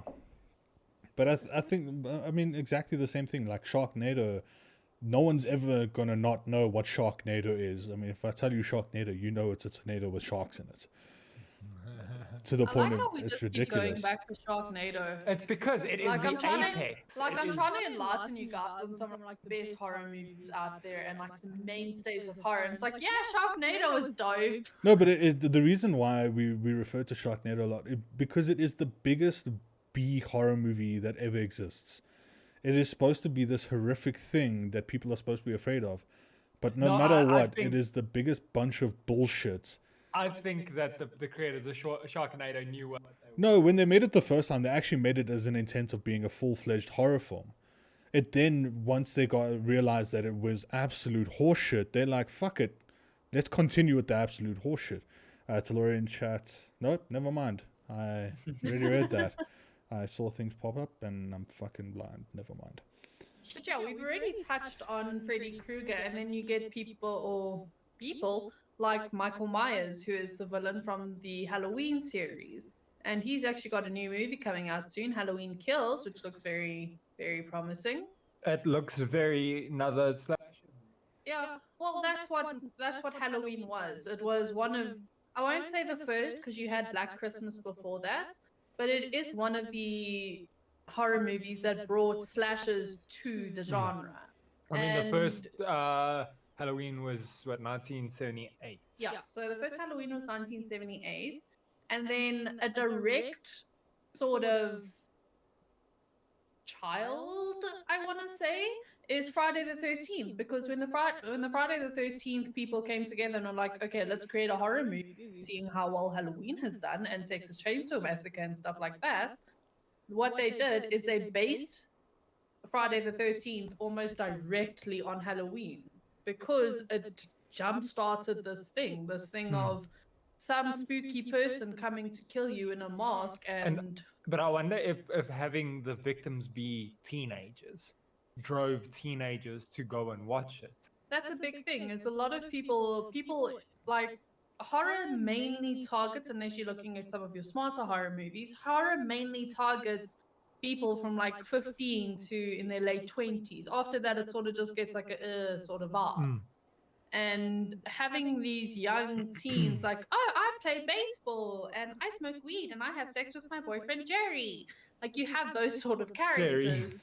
Yeah, they are these relatable characters, these ridiculously relatable characters within movies that then get the shit murdered out of them, or they die in the most ridiculous ways. I How did he mean, die? Had the shit murdered out of him. yeah, but I mean, you're talking about, oh yeah, no, you should meet my boyfriend Jerry who plays baseball, and then there's a murder baseball bat that comes after people. That's not far from something that could be created. I mean, talking about how stories have affected horror movies. I mean, you look at two versions of a story here, and I'll tell you the one. No, I'll tell you a story here. I mean, it's about a guy in a red suit that comes and gives you presents every year, once a year. He gets in your house. no Being matter yeah, how Saint Nick will give you a house and come He and. sees you when you're sleeping. But then, like, for adults, when you're listening to that type of shit, that's fucking creepy to know some guys like watching you in your Watching you. sleep, and then they make something like Krampus, which is a horrific version of Santa Claus that actually Krampus is murders. actually a folktale. yeah. Yeah, but Well, that's so is Saint Nick. yeah, but this whole thing is about how everything stems from a story that was told, whether it be a folktale or a story that parents told. It's again the same thing, but different iterations of the same idea. They can give you this lovey-dovey version of, Hansel and Gretel, but meanwhile the witches murdered them, and actually it's their versions of the afterlife that continued after that. So again, very big differences, and I think that's why because of B movies like, and again we'll say Sharknado, it's then made these ones look worse than what they really are. Yeah. It makes it look ridiculous. But so going back to like the beginning of horror, one thing that was very big that I think was the very start of the horror genre was like double features, which were movies you'd buy a single ticket and you get to go see two movies. They were much shorter and much lower budget, and that was your 50-Foot Woman. It was your Godzillas. It was stuff like that, which were It was your old all Draculas and Frankensteins and so forth. exactly. And back then, it was scary to those people. The same way that the Exorcist may not be as scary for us now because we can pick it apart. Yeah, but for those who lived through, for the people who saw it when it released, it was the height of terror. The same way that this stuff was the height of terror for the people who were looking at arguably bad movies. But I think you'll find, sorry, Dol. no, I think a thing you'll find with horror movie is the marketing for it is one of the most amazing things. and So looking at the posters already for horror movies, how fantastic do posters for horror movies look? They look so gorgeous, Well, I mean, and you know for I a fact think that it you're was gonna shit your pants. the Evil Dead, the Evil Dead 2, which is the skull, which is looking at the like sparking the camera. At one of the most iconic horror images. And I think what's go not the something in the fog. Not is it the ship in the fog? Oh, from Skeleton Crew. Yeah, it's a very it's about a ship that travels through fog and people die. oh, the mist, isn't it? Uh, Or the fog. no, this. So I'm just getting a image of Steph. 2009 finish. Oh, okay, yeah, I've never seen that. I do have a bit of a horror history to me. But it's the ship, and then like the bow of the ship is a skull. Yeah, it's that. I think it's a green gray skull. No, that's Ghost Ship. Ghost ship. Ghost That's ship. Ghost Thank Ship. you. Where That's the it. opening scene is everybody partying, and then one of the rigs on the ship actually catches, and then it just slices through Yeah, them. that was fucking. There you go. Thank you to Laura also in chat. But 2002. but yes, Ghost Ghost ship. Ship. Yep. Yes, that was that. fantastic. Like again, it's something that can happen in everyday life that people take for granted, and then shit like that happens, and then somehow it turns into a paranormal version of it. But so aside from double features, later on, there was what was called, and Steph, I was surprised, didn't know about this when I spoke to her about it. When I said I was a light horror expert, I meant it like I'm budget. I'm the prepaid version. So you got what's called Grindhouse, which is theaters that they didn't have showtimes. They were just playing movies. And it was low budget. It was bad acting, bad effects, and it was expletive movies. And it was a lot of your stuff like your splatter films, where there's an excess of fake blood. Yeah, where you cut into a finger and a pool of blood comes pouring out, and Yes. And they would just play these movies on repeat and one after the other continuously through the day, and they would be at cut rate prices. So you would like say you'd pay in the US $5 to go see a new movie that's just come out. If you went to a grindhouse, you were paying 50 cents, and you weren't just staying for the movie, you were just going to watch. And that I believe is one of the seeds that then grew into the horror subculture. People who define themselves as horror fans, who go out of their way to see this, and that I believe that then paved the way for people like Romero or Rob Zombie um, or Sam Raimi We'll be to honest, Rob make. Zombie's just fucked in their head. Dude, I watched the kill count with Steph for House of a Thousand Corpses. Crazy. No, It's kind of fucked no, up. no, no. But then the same is it still goes back to what Steph was talking about, the target audience that it falls down to are the younger generations, those who can't make $5, that often to go watch a feature film being produced or shown or whatever. They Yeah, then get this pocket money from mowing lawns. They'll take that and then go watch a movie, and which also, they might want to go see like the. I'm trying to think of like they want to go see a movie, but the person who's working at a legit movie house or legit theater is going to be like, okay, you don't look 18. I'm not going to sell you a ticket. that Where type of you go thing. to a place where you're paying say this 50 50 cents. cents, they don't give a fuck.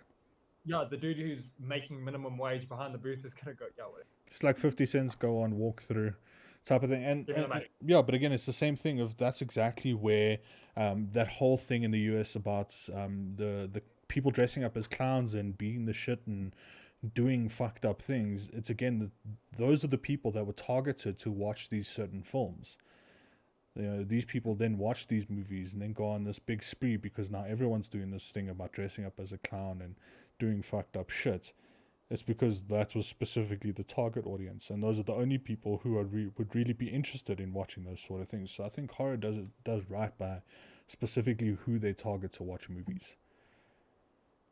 So I just touching back on the marketing thing, just something that I thought was really interesting. The reason a lot of horror movies really succeed is because they push hard on the marketing. So, for instance, there's a new Candyman movie coming out. I during watched the trailer. I have I watched the regret trailer. watching the trailer. It's It fucking looks absolutely scary. incredible. I'm a little sad Tony Todd isn't Candyman again, but or is he? I'm not certain. But beside that, like they recently had a pop up in Chicago where you could go. You know those like think of like a 4D theater at like Carnival City or something. It's those movable boxes. Yes. They have something like that, but it's not a theater. It's like this room of mirrors, and the person would go in. And the whole premise with Candyman is if you say his name 5 times, he then appears. Yes. And what they would do is they had this box pop up in Chicago where Candyman, the story of Candyman, was born. And people off the street could go into there and they use that as their marketing ploy. And if you say his name 5 times in this room of mirrors, then he randomly pops out and the lights flash and everything. People make horror a spectacle.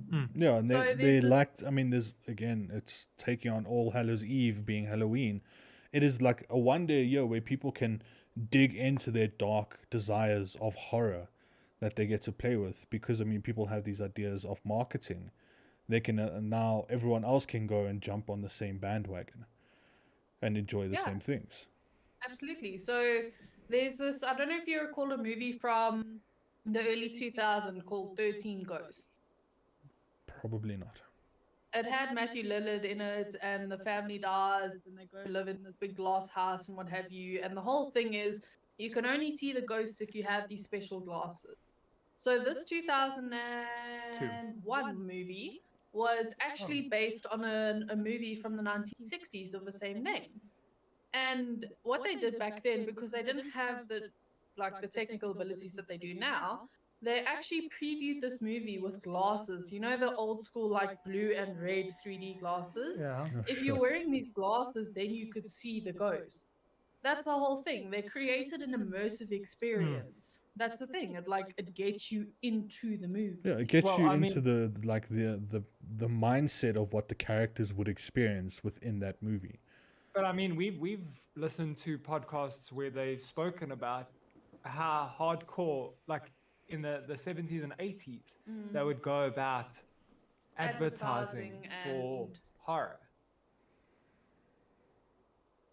So yeah. But one thing, one movie that I would like to speak about because I just like the character of Ash is the Evil Evil Dead. Dead. With the Book of the Dead and Yeah. the Necronomicon. And The going- Necronomicon is is well seated um, Horror. in horror because it is so iconic. Yeah, a Book of the Dead made out of human flesh and it's inscribed with human blood. Mm. It's the sort of thing that makes your skin crawl, and it's iconic piece of it, just like Annabelle is now. Yeah, but that also from like the first Evil Dead, which I mean wasn't allowed to be played in cinema in some cinemas because it was too Blasphemous. and too gory, and it was just too Ash with a chainsaw for a hand, and this is my boom. Transforming from a horror movie into a Comedy. a comedy action.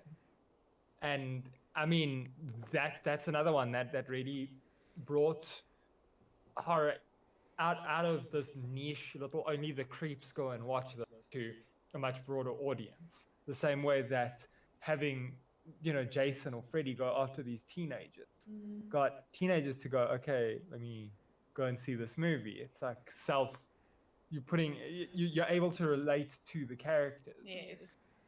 Yeah, I think it's also like the mindset that the person would have been in. It's specifically of the age where your mind's still growing and you're still learning from certain scenarios and situations, which then tends to make you who you are as an adult. Those characters that are the villains in the horror movies went through this exact experience as children or young adults. So targeting specific people like the young adults will then have the same idea that, okay, this person went through this type of bad shit, that's why they end up becoming this murderous villain. It makes sense because, I mean, that type of shit happens in everyday life. I mean, they experience it from their own point of views. So again, very strong market. I mean, horror does everything justice by just its marketing and its target audience alone. I mean, not making it just immersive, but also making like specifically as to who they're looking at when it comes down to what they watch. Yeah.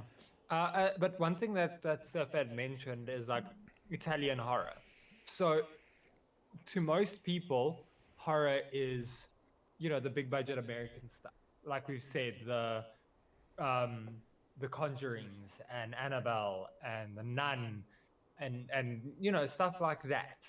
But there's such a wide variety of horror, and especially stuff like French body horror, which you have to be a certain type of horror fan to go and watch that.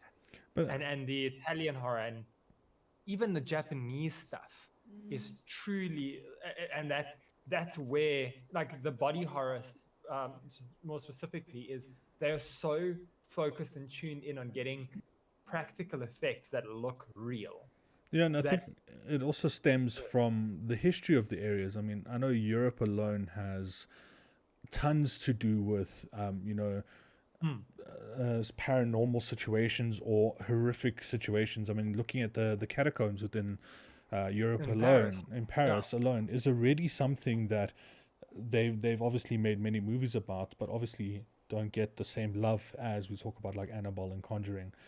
But Yeah. that is things. I mean, And I wonder if it's the language barrier then preventing people. Like, there's a lot of people who will go and watch like Train to Busan, which is a highly regarded zombie movie, and I mean it is well produced, but the greater horror watching audience is gonna go, oh, I have to read. No, I'll just go watch So Sharknado again. So on that, one of the highest rated horror movies of all time is called Rick. And there was Oh, Rick, no thank you. a REK. REC. Okay. And I have watched the first one, and that is one of the reasons I don't watch horror anymore. So it's one of the highest rated horror movies all time. It is originally in Spanish, but you do get it with subtitles. And there's an American version of it called Quarantine, but you can tell you just don't get that authenticity. So it's a found footage film. And this lady who's a news reporter, she's busy interviewing a fire. What's it called? Firefight. Like that way, fire station. She's interviewing like the fire station, and they get called out to an apartment building. And this entire movie is found footage, and it's shot through the camera guy, and she's Nalda, something like that. And she's constantly reporting on it, and it's about an infection that that stems from rabies. And it is an absolutely terrifying movie, but people won't give it the light of day because, oh, it's Spanish, I don't feel like reading subtitles. But it's a lot of those art house movies Yes. that people won't go and see, but that is, it's in my mind the truest like horror. That is where you're going to find. It's not just jump scares. It's stuff that will seat itself in your brain and live there. There's another series of horror movies, which is an anthology, and I think there's three currently, where it's short bits, and it's like under the guise of, oh no, this kid finds a VHS tape, and it's all these short things, and it's all absolutely like horrifying things going on in these, in these snippets of movie that he's watching off of this VHS that he's found. So And so that'll lead to a question that I want to put up, because I know, being Rec, one of the things that you mentioned you refuse to watch, and I'm going to post the comment in chat as well, is what horror movie or movies do you refuse to watch because it actually scares the living shit out of you? Like, whether it be a genre of horror like slasher or paranormal, or when you think of one that you refuse to watch, what comes to mind? for me, I can tell you, I could rather tell you what horror movies I will watch, because Your that's a list is shorter. list.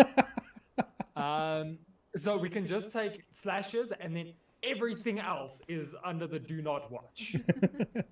So I'll also put it towards Steph, because I know you're like, we'd say out of all of us, you're the favorite in terms of horror. What is one that you actually don't want to watch because it scares you? So I mentioned it already is the strangers and the predators prey at night, or the predators, or they prey, or something like that. Stuff where it's real home invasion shit, because we live in South Africa. That's a likelihood. I'm not okay with that. So I'm very happy with seeing the supernatural bullshits with clowns coming from outer space and Killer bongs. killer bongs And Sharknadoes. and no, I still refuse Sharknado. She refuses it because of it being a ridiculous piece of shit Because it has the audacity. to call itself a horror. Yeah, she just refuses to watch. Like the other one, she refuses on good. Like there's a reason, but Sharknado. So I agree with Steph. Like, for me, if I don't believe it to be something that is like true, paranormal stuff I can watch. I mean, alien shit I can now watch. No, excluding War of the Worlds, that type of stuff I can watch, because for me it hasn't occurred. So I don't think it is something that can exist in my mind as yet. The day when aliens do come down to Earth, I will refuse to watch any sort of alien horror movie, because I mean, it'll seem more real than it actually is. But I then agree with Steph, like home invasion stuff and that type of shit, that would affect me, and those are the ones I also review. Is that type of horror? It's feasible. Like you and I, just to create a horror scene right now. You and I, we've got our headsets on. We're focusing here. Someone could walk in and kill us now because they felt like it. That's the type of horror that I'm not okay with, and that's why I'm okay with playing a lot of horror games as well. And like especially stuff like Faz. Connor and I always joke that we have a ghost in the apartment and it's Barry Gibb, and the whole joke is that Barry Gibb is still alive. That might need to give a bit more explanation as to why. Why we have Barry Gibb what happened? How the fuck did Barry Gibb become a thing? I can we not out me on the internet? Why? Because I don't feel like being outed on the internet. We will go into an intermission, or we will discuss this exactly, because now I am curious, and therefore the rest of your friends will then have the same answer, because everyone watching in the chat, and anybody who does end up watching this, I have had a very long history with paranormal. Both sides of my family have had it running through generation. So there's something that lives in me that can't say, that knows that something is there.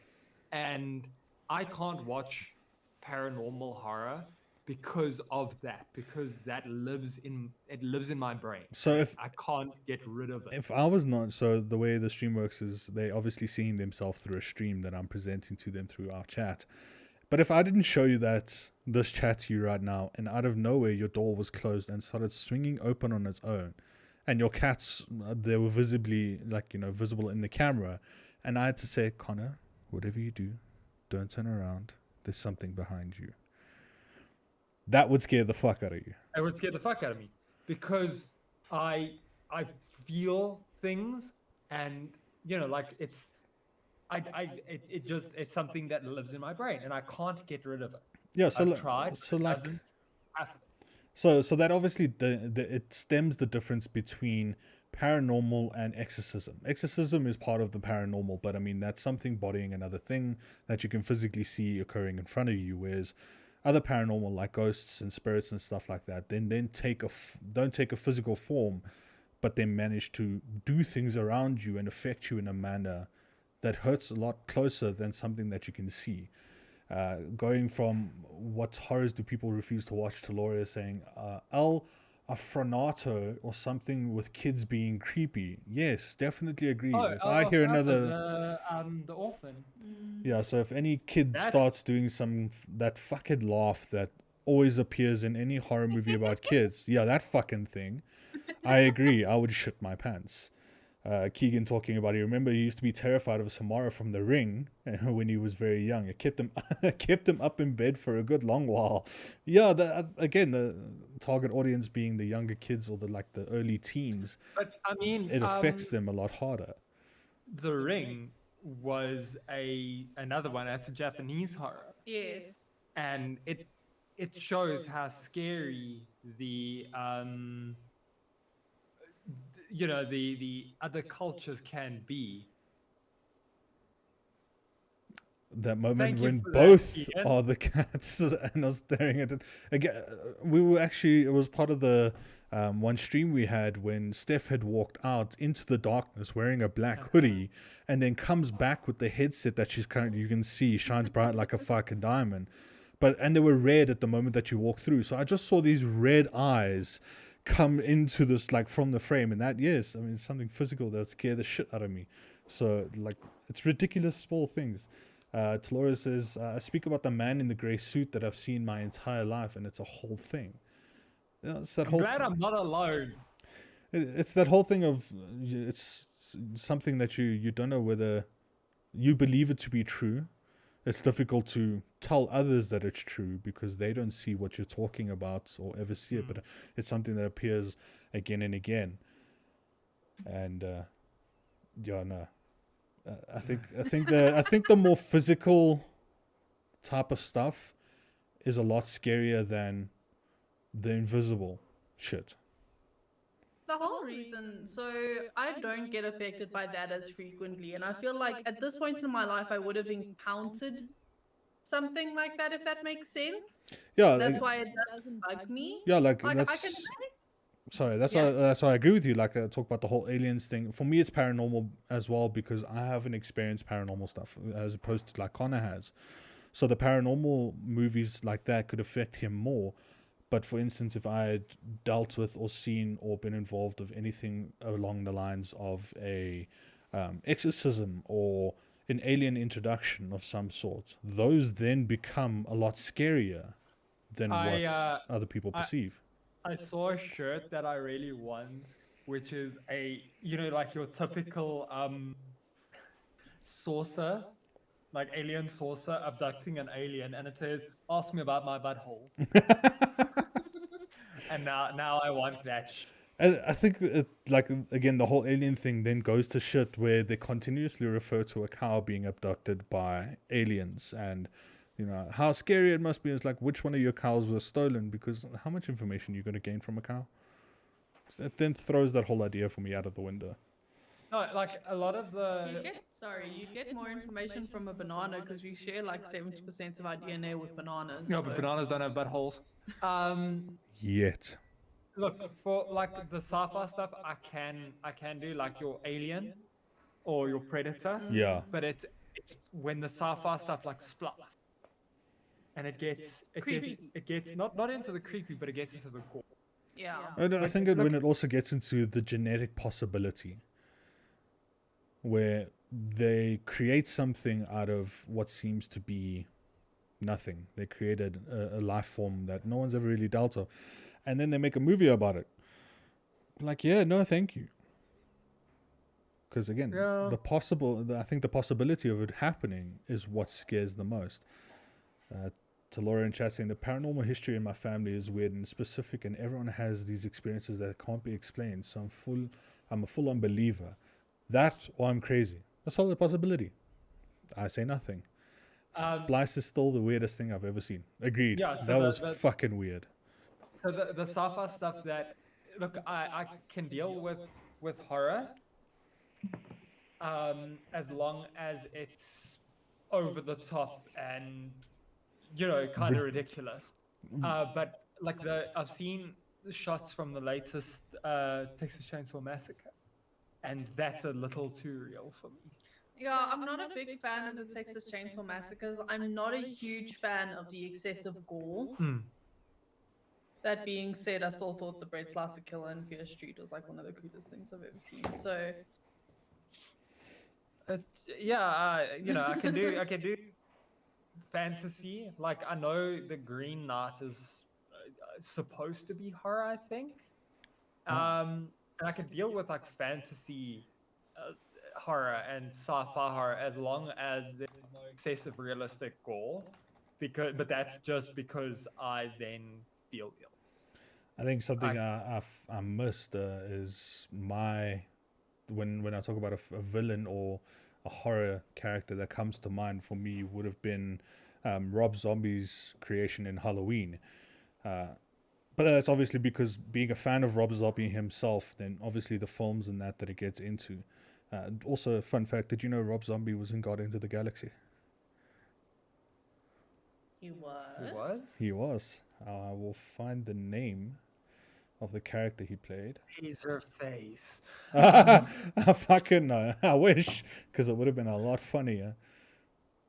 But no, we'll continue in the meantime while I find the character. No, but like another thing that Keegan and I've heard Keegan and Steph speaking about is what's the series with House of a Thousand Corpses? Ravager Navigator Oh, is the character he plays in Guardians of the Galaxy. no, but there's some stuff that I just yeah. But Look, I'm not a fan of horror, and I can appreciate the art in horror, but it's just not for me.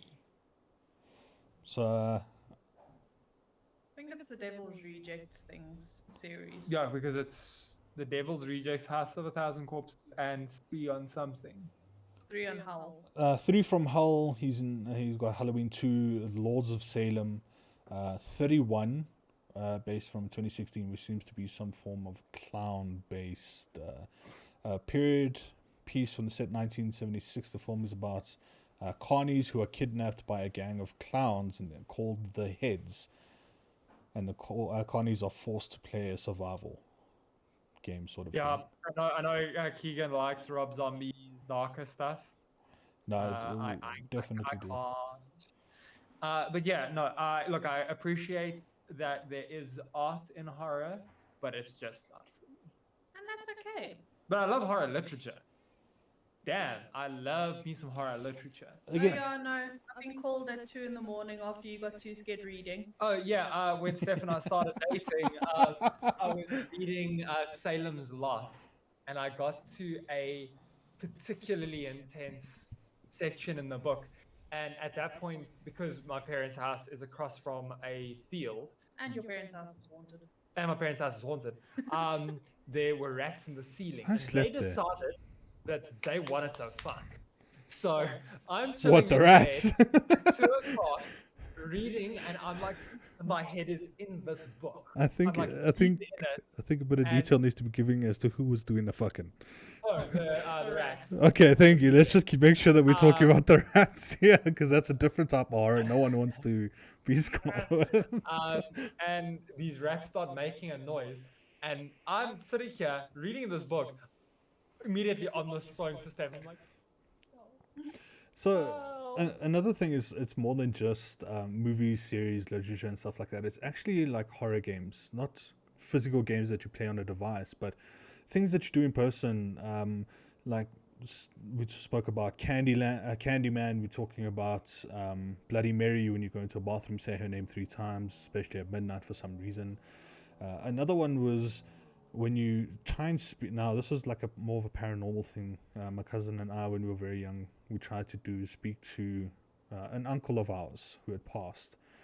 And we tried to do this whole yes, no, maybe thing with the toothpick and the toilet paper wrapped around it. And depending on which side the I toothpick remember landed that. on, depended on the answer. The worst part And about it was that was the perfect time for my brother, first of all, to fuck with us, and my big burble trouble at the time to then make a noise throughout the house, because he used to sleep in my parents' room. My room used to be next door, and he would scratch on the wall while he sleeps. And now we're busy trying to speak to the dead. My brother then goes and knocks on the window. I shit myself, and my dog is scratching and like growling in his sleep in the room next door while all of this is happening. It's the most ridiculous shit, but it tends to scare the fuck out of you. So yes, Connor, if I had a girlfriend at that time, I would have done the same thing. Yeah. Um, but there are a couple of questions that we want to ask Steph. But there's one thing I want to get to before we do. And this is something that I think only Keegan really will know about. Before we do that, I just want to Yeah. let's just do the comments from chat saying, I dare Put you it to on. watch a clown horror at my house and then walk down the passage where we have a lovely clown tapestry on the wall. In my old age, I started crying. Yes, it's Laura. We would all start fucking crying because no one just has a tapestry of a clown in their Clown. fucking house. That's not something that people have. Yeah, and then Keegan That says being said, we have 2 little horror villains like in figurine form. no, but at Those least things could But come. you see, Those the, could the, come to laugh. the difference is that I know how to beat Pennywise. but it's also in a cute little box where hopefully it doesn't come alive and kill you. That's the thing for me is I like to know that I can beat the villain. Like I couldn't beat Ghostface. I couldn't beat Michael Myers. I couldn't beat any of the shit that you're into. Pennywise. No, if you think about like from Because they that give you one an where explanation on how to beat them. how to beat them. It's Yes. just by believing you could hurt him. Hmm. Keegan, Or saying no, you can't. yeah, got no, no you power can't. You over got no power. And I think that then leads to what Keegan says is the best kind of horror is the kind that really stays with you. I still think about Sarah is Missing, menacing honk honk honk. Sorry. But that's exactly it. Like the ones we're okay to watch, the ones we're okay to deal with, are the ones that don't bother us because A, like Yeah. Connor says, we know how to deal with them if they, had to exist, or B, are so over the top that they become ridiculous and, not as scary as what we put them out to be. Yeah, so for me, I'm okay with horror as long as I know that If I it were could, true, I could win. yeah. Or not that I could win, that I could. It's a weird tick. But the one thing that I wanted to speak on, which again, we live in a fairly westernized country, so a lot of people don't know about this, but one of the greatest horror masters that many people don't know about is Junji Ito, who is a mangaka or manga artist. He writes the story and draws the artwork for many. He's had a long career and he's done some of the most horrifying imagery in horror. Like go have a look at if you could bring it up on the thing. They'll any images from Uzumaki.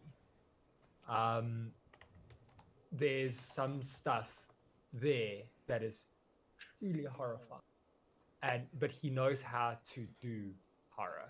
Not Naruto Uzumaki. There, that first one.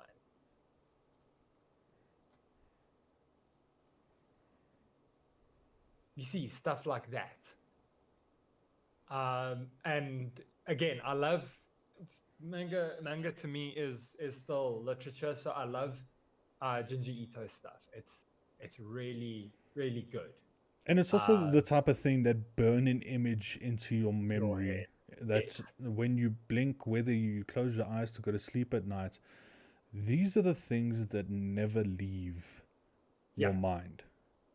And for me, you see, I guess it also comes down to, and I think it's like that for you with the movies, is you want to keep experiencing it in that format. For me, I want to, like, I can read this and I can keep, I still want to experience it more, um, rather than me sitting. I can sleep after reading this. I can't sleep after watching a horror movie though, because I think there's something about the media that stays with me longer than is health. But that's a lot of things. So shall we move on to questions for Steph? Well, I think I had a few more comments here. Oh yeah. Well, one thing I did touch on, but especially it plays on certain fears that people have. Like we talk about the phobias and so forth. That the reason, like people who have phobias of clowns, people who have phobias of depths because of what could possibly in them, darkness and so forth.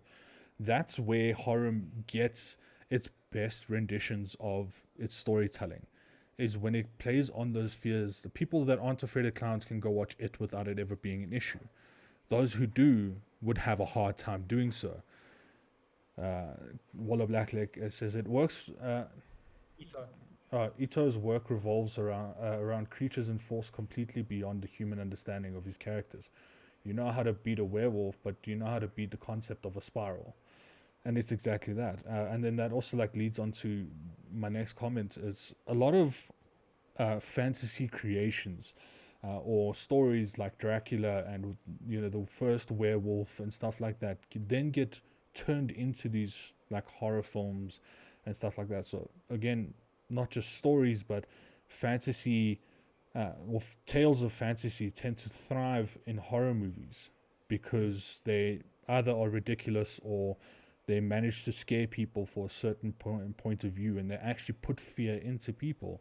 And that's why a good thing of what horror does is it tends to focus strongly on that fear.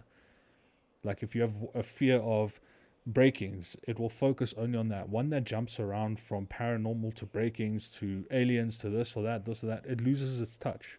Yeah.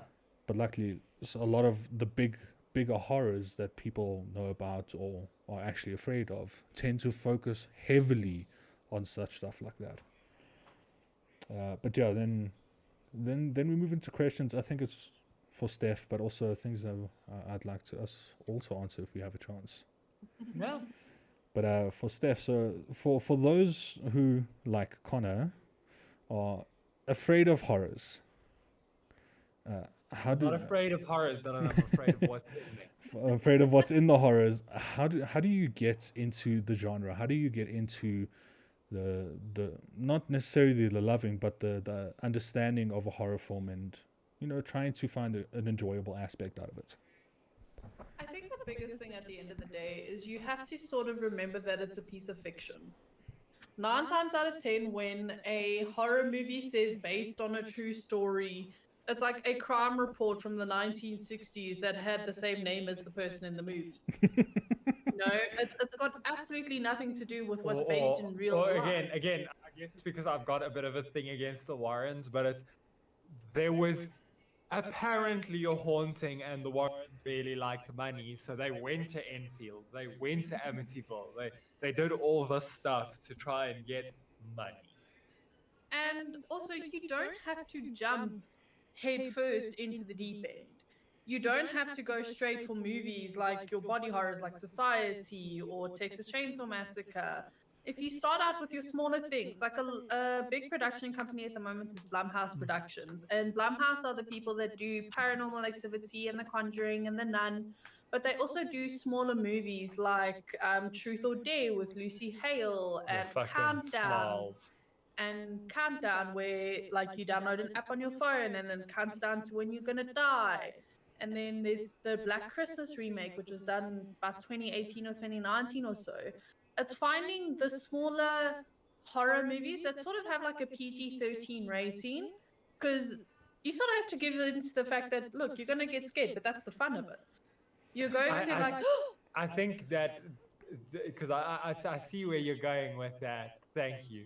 But I think um, it's stuff that you can easily reckon with. yes, That can be like thrown away at the end of the day. You don't have to think on it. it's not going to be memorable to you. Yeah, but I think the issue for me specifically is that there's things that are memorable that and I think that also may be a preventative factor for a lot of people is that when they close their eyes they see the thing. Yes.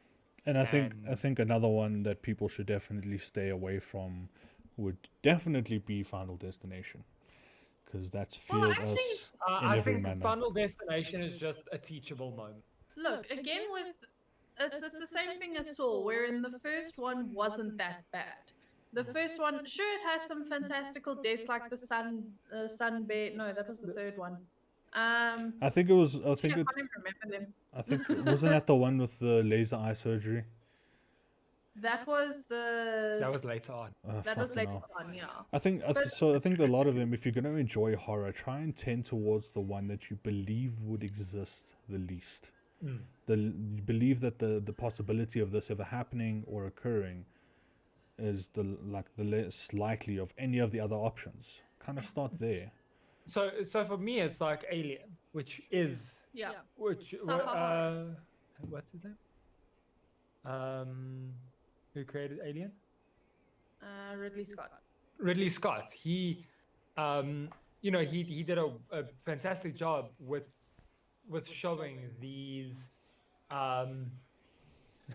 sorry, to Laura in the chat, I didn't think killer clowns were real until they were. So No, that's because they watched the movie Killer Clown or watched movies about killer clowns and then decided, I'm gonna do that.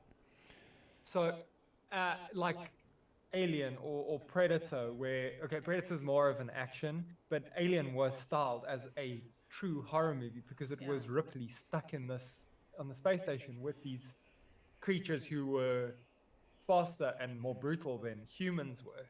And going to like John Carpenter's The Thing. Yes. So I guess I could appreciate old horror movies, but that I'm watching for the cult classicness of it, the practical special effects and the actors in their prime.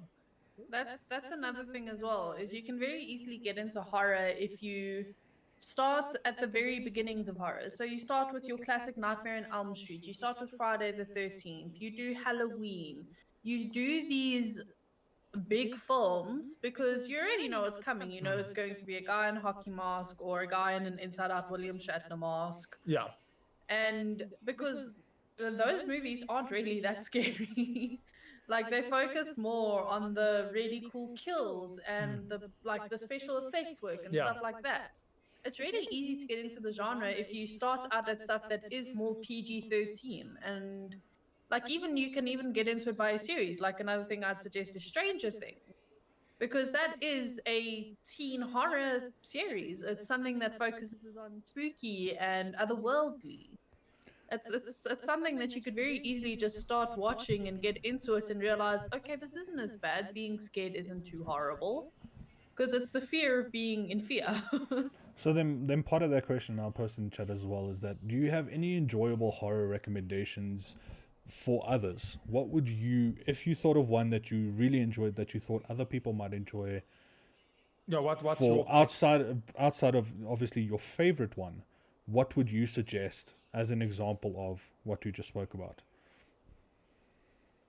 So, if you what starter horror movies I'd recommend? Yeah, as a starter horror, or one that you when they finally the kiddie enjoy. pool of horror movies? No, not only that. I mean, when they finally understand that yes, horror movies they tend to be horrific in nature, hence the title. But at the same time, later on, they could enjoy just because of focusing on the cinematics and the story itself, the enjoyability of the actual movie, going from starter to what they could possibly watch later down the line. So I'll always recommend A Nightmare on Elm Street, the original. I've recently started watching it again, and it's iconic. Granted, it's made in the 80s, and it seems like a little old fashioned, but it's truly a trip to watch it and see the origins and see Robert Englund really portray Freddy Krueger as the sinister person. But I think that if you're looking more modern, that It Chapter One, Yeah. because it's a good story that's got. I mean, the horror is intense in it, but it's so well. It knows how to diffuse the tension as well. Yes, And and it's it's not making a sorry, though. It's not making a stupid joke to diffuse the tension. Yes. It does it skillfully. and any of those who don't care for kids, you can go watch it too. You can go watch it as So well. you can go watch the lesser of the two. You can just And go that- watch it because you don't care about kids, so it's okay. Another very good horror movie that I'd suggest is Sinister. It's about this family that moves into a house. No. It's a scary movie. It's once you've girdled your loins enough to watch it. So once you grow up hair, Yeah, once you grow up here, it's a very good one to watch. I'm good with not having a pair. yeah, don't worry, Steph has the Another- size for all of us. Mm-hmm. And another really good one I'd say as well is It Follows. Not 100% scary, but pretty good. All of your suggestions are gonna be this you should watch. Connor going, no I thank have a you. lonely laugh, guys. A suggestion from Talore in chat saying Hill House. My heart was in my throat the entire time, and the cinematography is so good. I think one that I would be interested to watch properly would be the Chernobyl, the Chernobyl series of movies specifically. I mean, it takes part of what people's view of what is left of Chernobyl after the nuclear meltdown and what lives within that space, if anything. One that I have to mention is Crimson Peak, which is a Guillermo del Toro movie, and it is gothic horror. And gothic horror is one of my favorite, although there is a frightening lack of it. I loved it because of the way it tells this like early, what's it, 18th century. Yeah.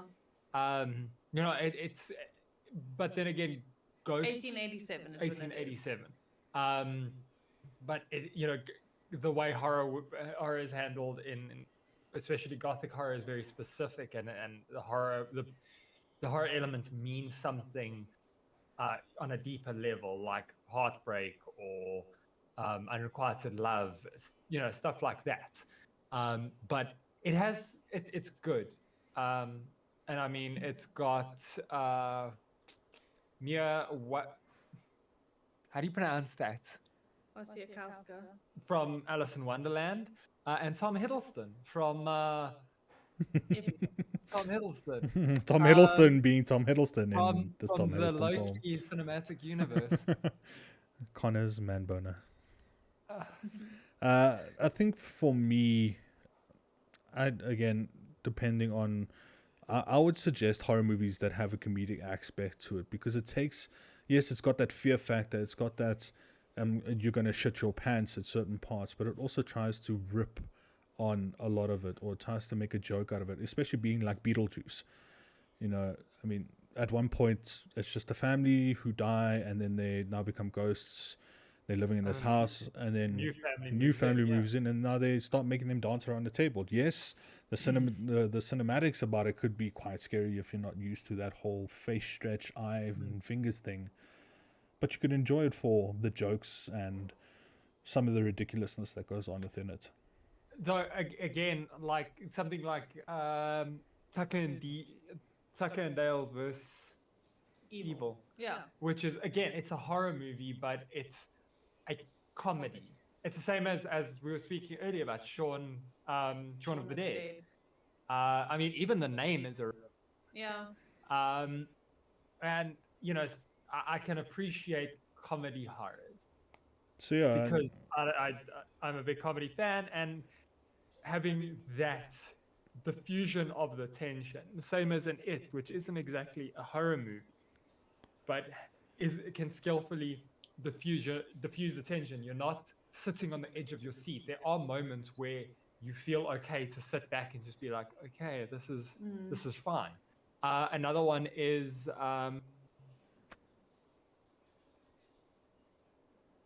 Cabin in the Woods, Yes. which, you know, Incredibly meta. it's incredibly meta. It gives the same feeling as Scream, Yes. where it's making a comment on the genre of horror, though Cabin in the Woods is significantly wider than Scream was. But it's, yeah. I think there's one that I've heard, and Keegan will have to correct me in chat if it is a horror or not. But it's about, and he told me the story about it, and it's one that I've been meaning to watch. It's about these prisoners that live in, it's pretty much like a tunnel prison.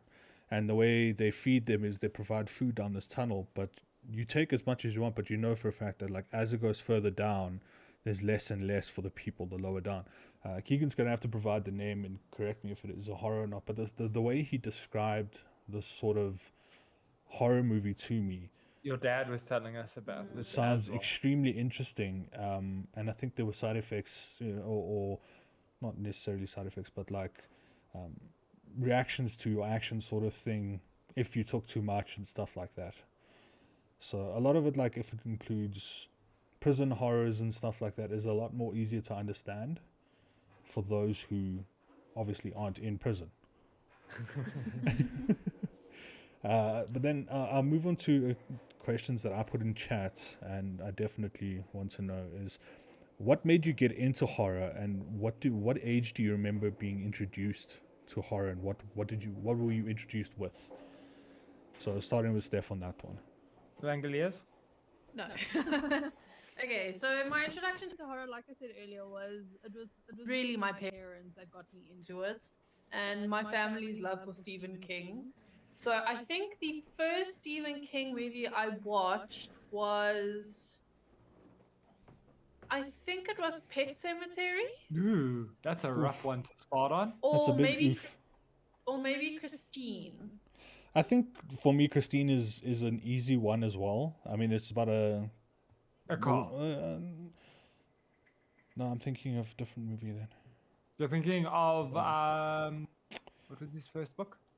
Carrie. Carrie, that's what I'm thinking of. Or Christine as well, very similar thing, or very good movie to watch. But I think Carrie was another very good one, a good suggestion for those who aren't necessarily into the whole gore and scary shit. It's about a person who's being bullied and they have some form of ability, and they go on telekinesis, and they go on a rampage. Bullets. And you can watch the 1970 something version of Sissy Spacek, which is brilliant in its own right. Just be prepared for the amounts of 70s bush you will There see is in a the lot of beginning bush. scene. Because good God. And And I'm not speaking about George.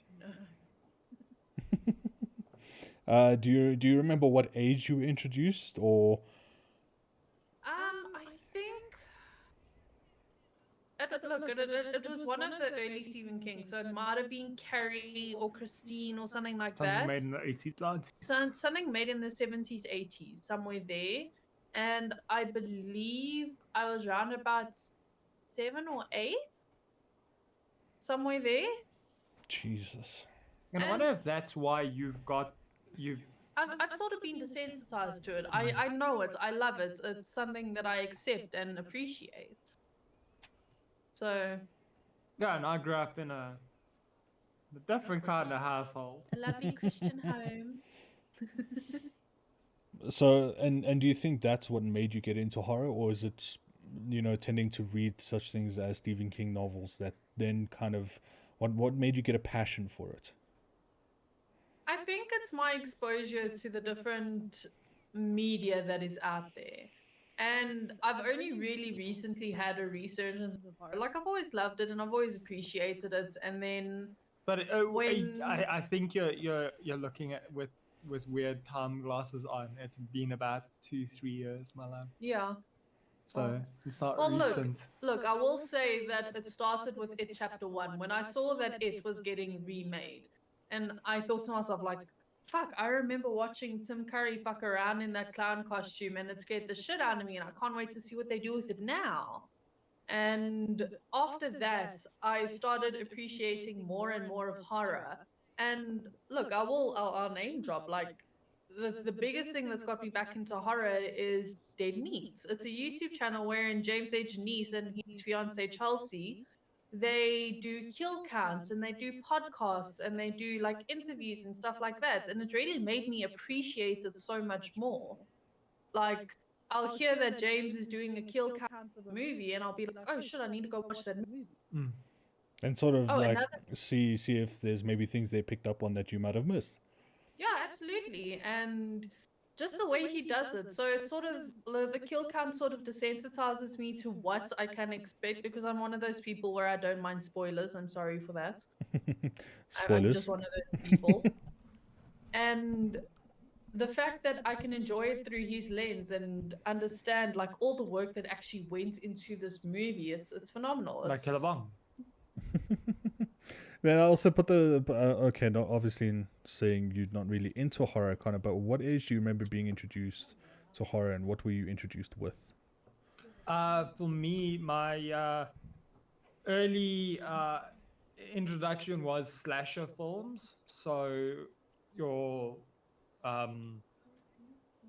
Halloween, Screams, Friday the 13th, stuff like that.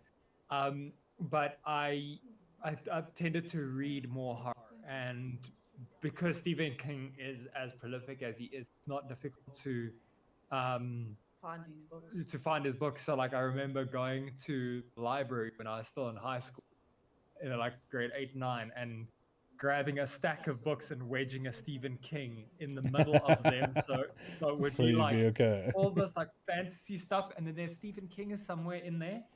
And be like, oh, okay. Yeah, Next. and just like okay, it's fine. And yeah, I've read a fair few of Stephen King's books, and that's where my enjoyment of horror lives. Is the book side. So What about you, Dil? What did you catch on ETV at midnight?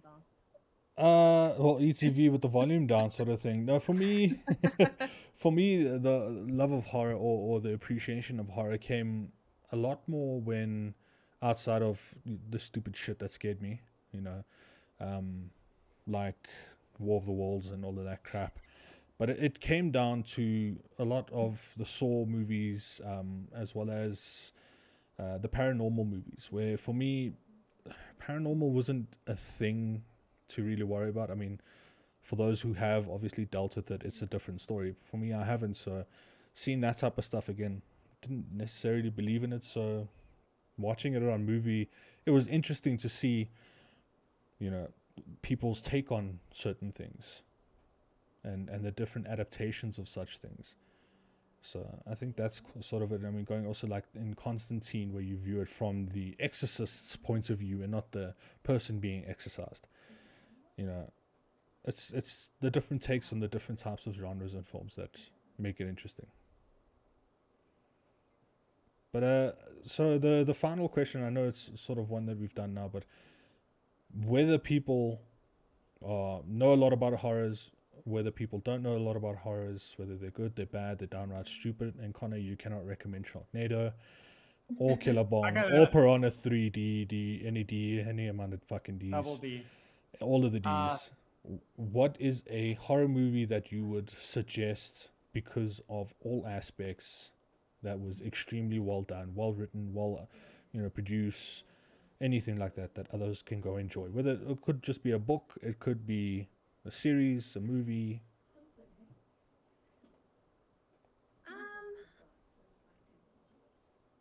I think, okay, only because it's so fresh in my mind, I think I'd most likely recommend Midsummer.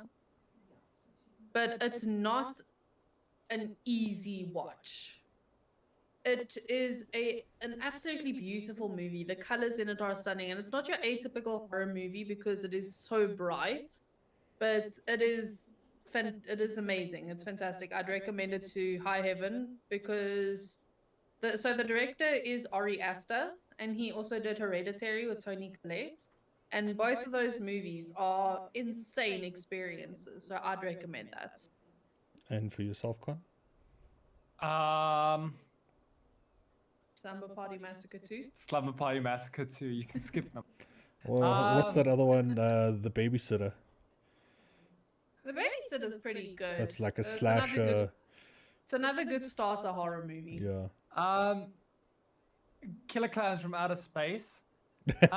Look, I mean, like Gremlins is technically a horror movie. And look, I'd say go read it. You can find Ginger Ito stuff online. Stephen King, Dean Kuntz, all of that is relatively easy to get a hold of. And then horror movies that I particularly enjoy, which are like, or even back on the literature stuff from Edgar Allan Poe. Your classic poetry. Who was, and stories.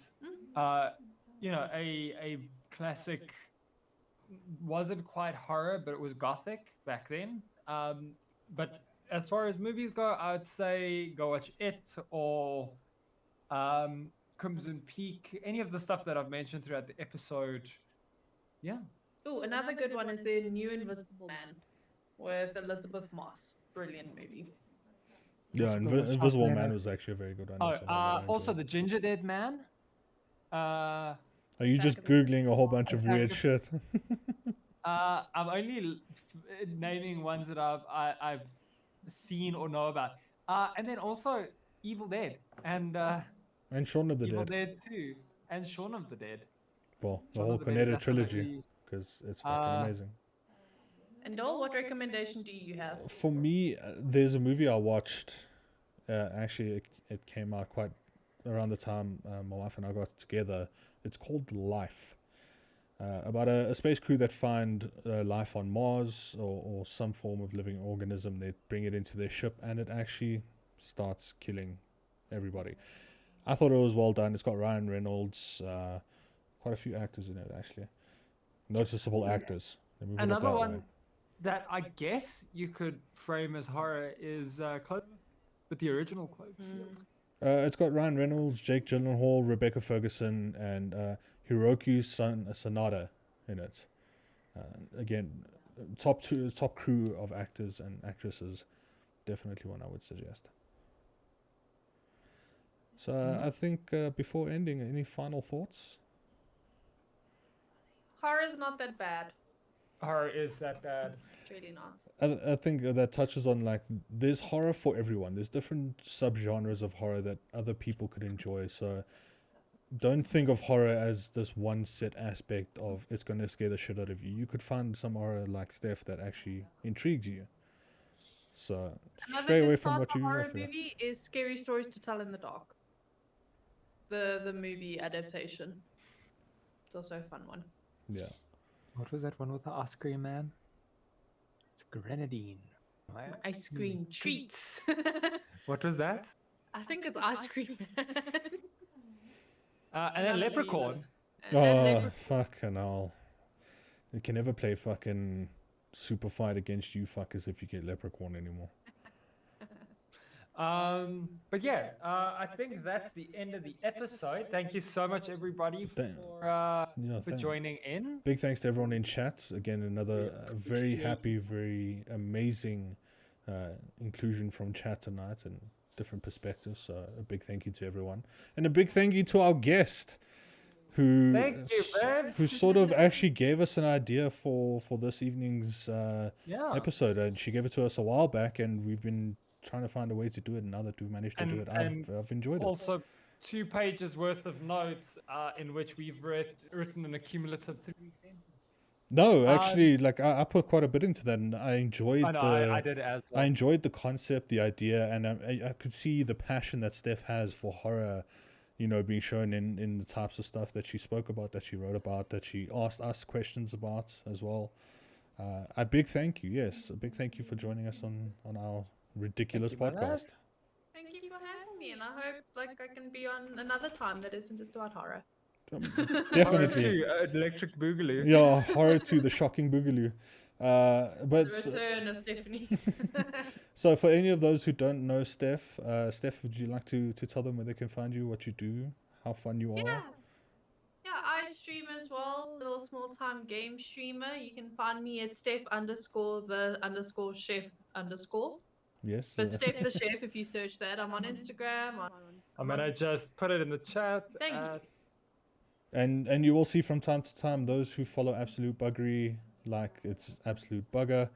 You will see that sometimes when Steph does stream, we do host those streams. But please go onto her streams, go follow her, go on Twitter, go on Instagram, go on everywhere. Follow her, give her lots of love like you guys do for us. And I do give recipes sometimes as well. I'm an actual chef from time. She is Steph, the Occasionally, actual yeah. chef. Yeah, occasionally you make food for anybody, and it's fucking amazing. But And you can find us on Twitter at Absolute Buggery. on Absolute, YouTube, underscore Buggery. No, just Absolute Buggery, one word. On Twitter and on YouTube. Tell your friends. Go and Yeah. follow them. It's fun. You apparently. get to hang out. So we've been told. It's actually nice being in front of the screen and not like in the chat. So Yeah, this time you can tell everyone. Awesome topic. Yes, thank you. That is my wife, the one sitting right there. thank you. Who's currently following us. So yes, so a big thank you to Steph again. Big thank you to Yukon. I've really Thanks, enjoyed Phil. this episode. This is actually again one of our. I mean, as we progress, the more and more fun each topic that we come up with, it gets a lot more enjoyable. And obviously, like getting guests on our shows. For a lot of those out there in the chat that also want to be guests, provide topics, and if it's something you're passionate about, like Steph is about horror, we would love to talk about it, and we enjoy it. For next week, hopefully we'll be back to regular programming hours. There's no such thing as regular programming hours. Next week we will not be back to regular programming hours. Because it is somebody's birthday, I will not, point any fingers or name any. No, point any names or name any fingers. The one that's drinking water out of a blue bottle. So next week we will be back at this time with our monthly potluck. Yeah, we will be Which, talking about is- all news about I August. can already tell it's not going to be a potluck. It's going to be just screaming about Spider-Man and What Spider-Man. If and the Eternals, and yeah, all the it's new going to be another drops. Marvel-filled episode. Yep. If I can say one last thing before we head out. Yes. Stephen King once said that if there was no beauty or love or light in the world, there would not be horror. As it is for most things. And for all of those watching, remember we are Absolute Buggery. And we have opinions. Much love to everyone. Thank you guys very much for joining. We'll see you guys next week. Bye. Bye. Bye.